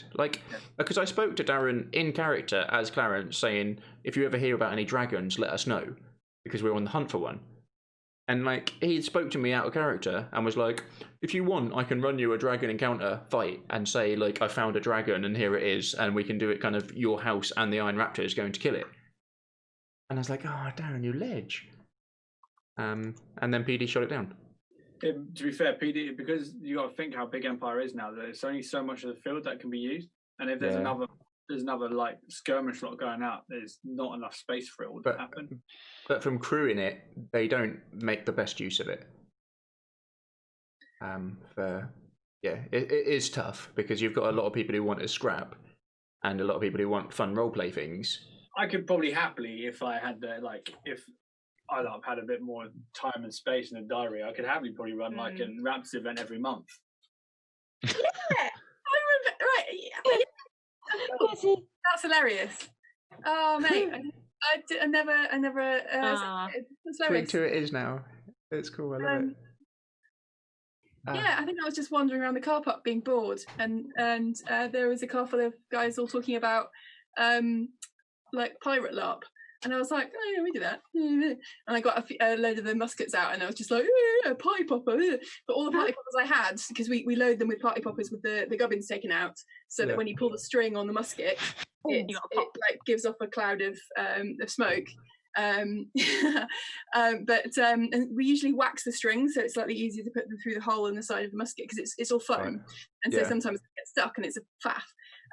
But the faff of having to actually thread it through there before you can fire is sort of it means you can't just go bam bam bam bam bam and have a machine gun shot machine gun musket. But all the ones we had were the duds that somebody scented candles, and so they're so oily that you load them and then you just slip off the rope every time, and you just end up sort of punching yourself because they're so slippery. I just love it. I was like, yeah, they're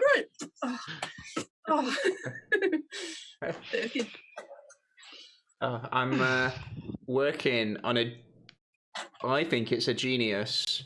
We're stuck in quarantine LARP.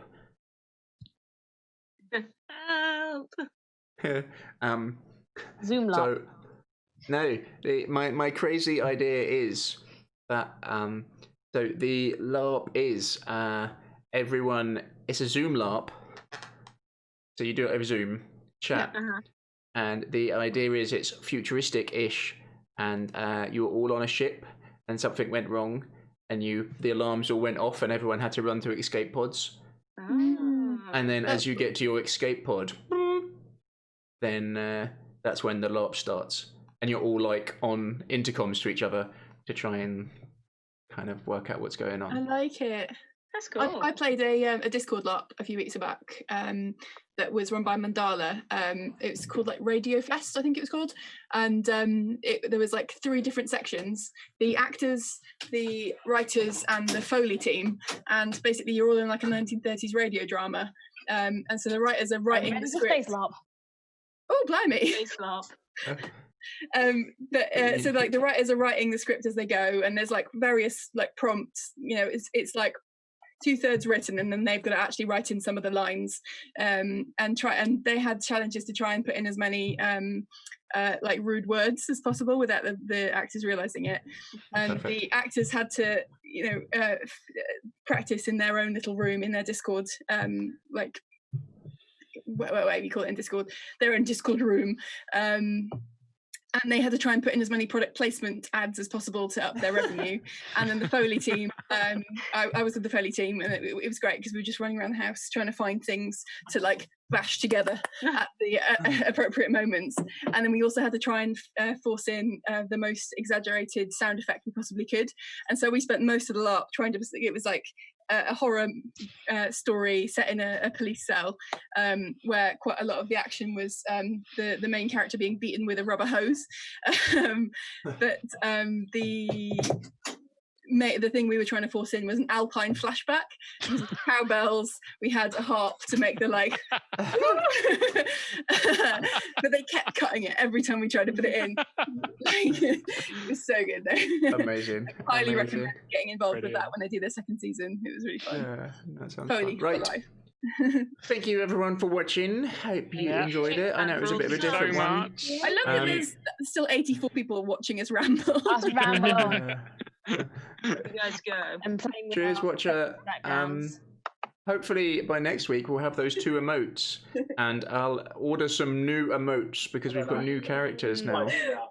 Just in time for us to die again. No. Do we, Georgia? Do we have any rough indication on art? How long you think that might be? Well, I've been answering questions for Lizzie. She's sort of asking me for various bits and bobs. Already got 3 options for Bronwyn's. They look so good. Which looked really cool. She does work quite quickly, actually, so I wouldn't be surprised if within maybe the next week we get the sketch version, and then maybe a week after that we'll get the coloured version. And hopefully she'll be able to insert the new characters in the old picture and then take out the old ones.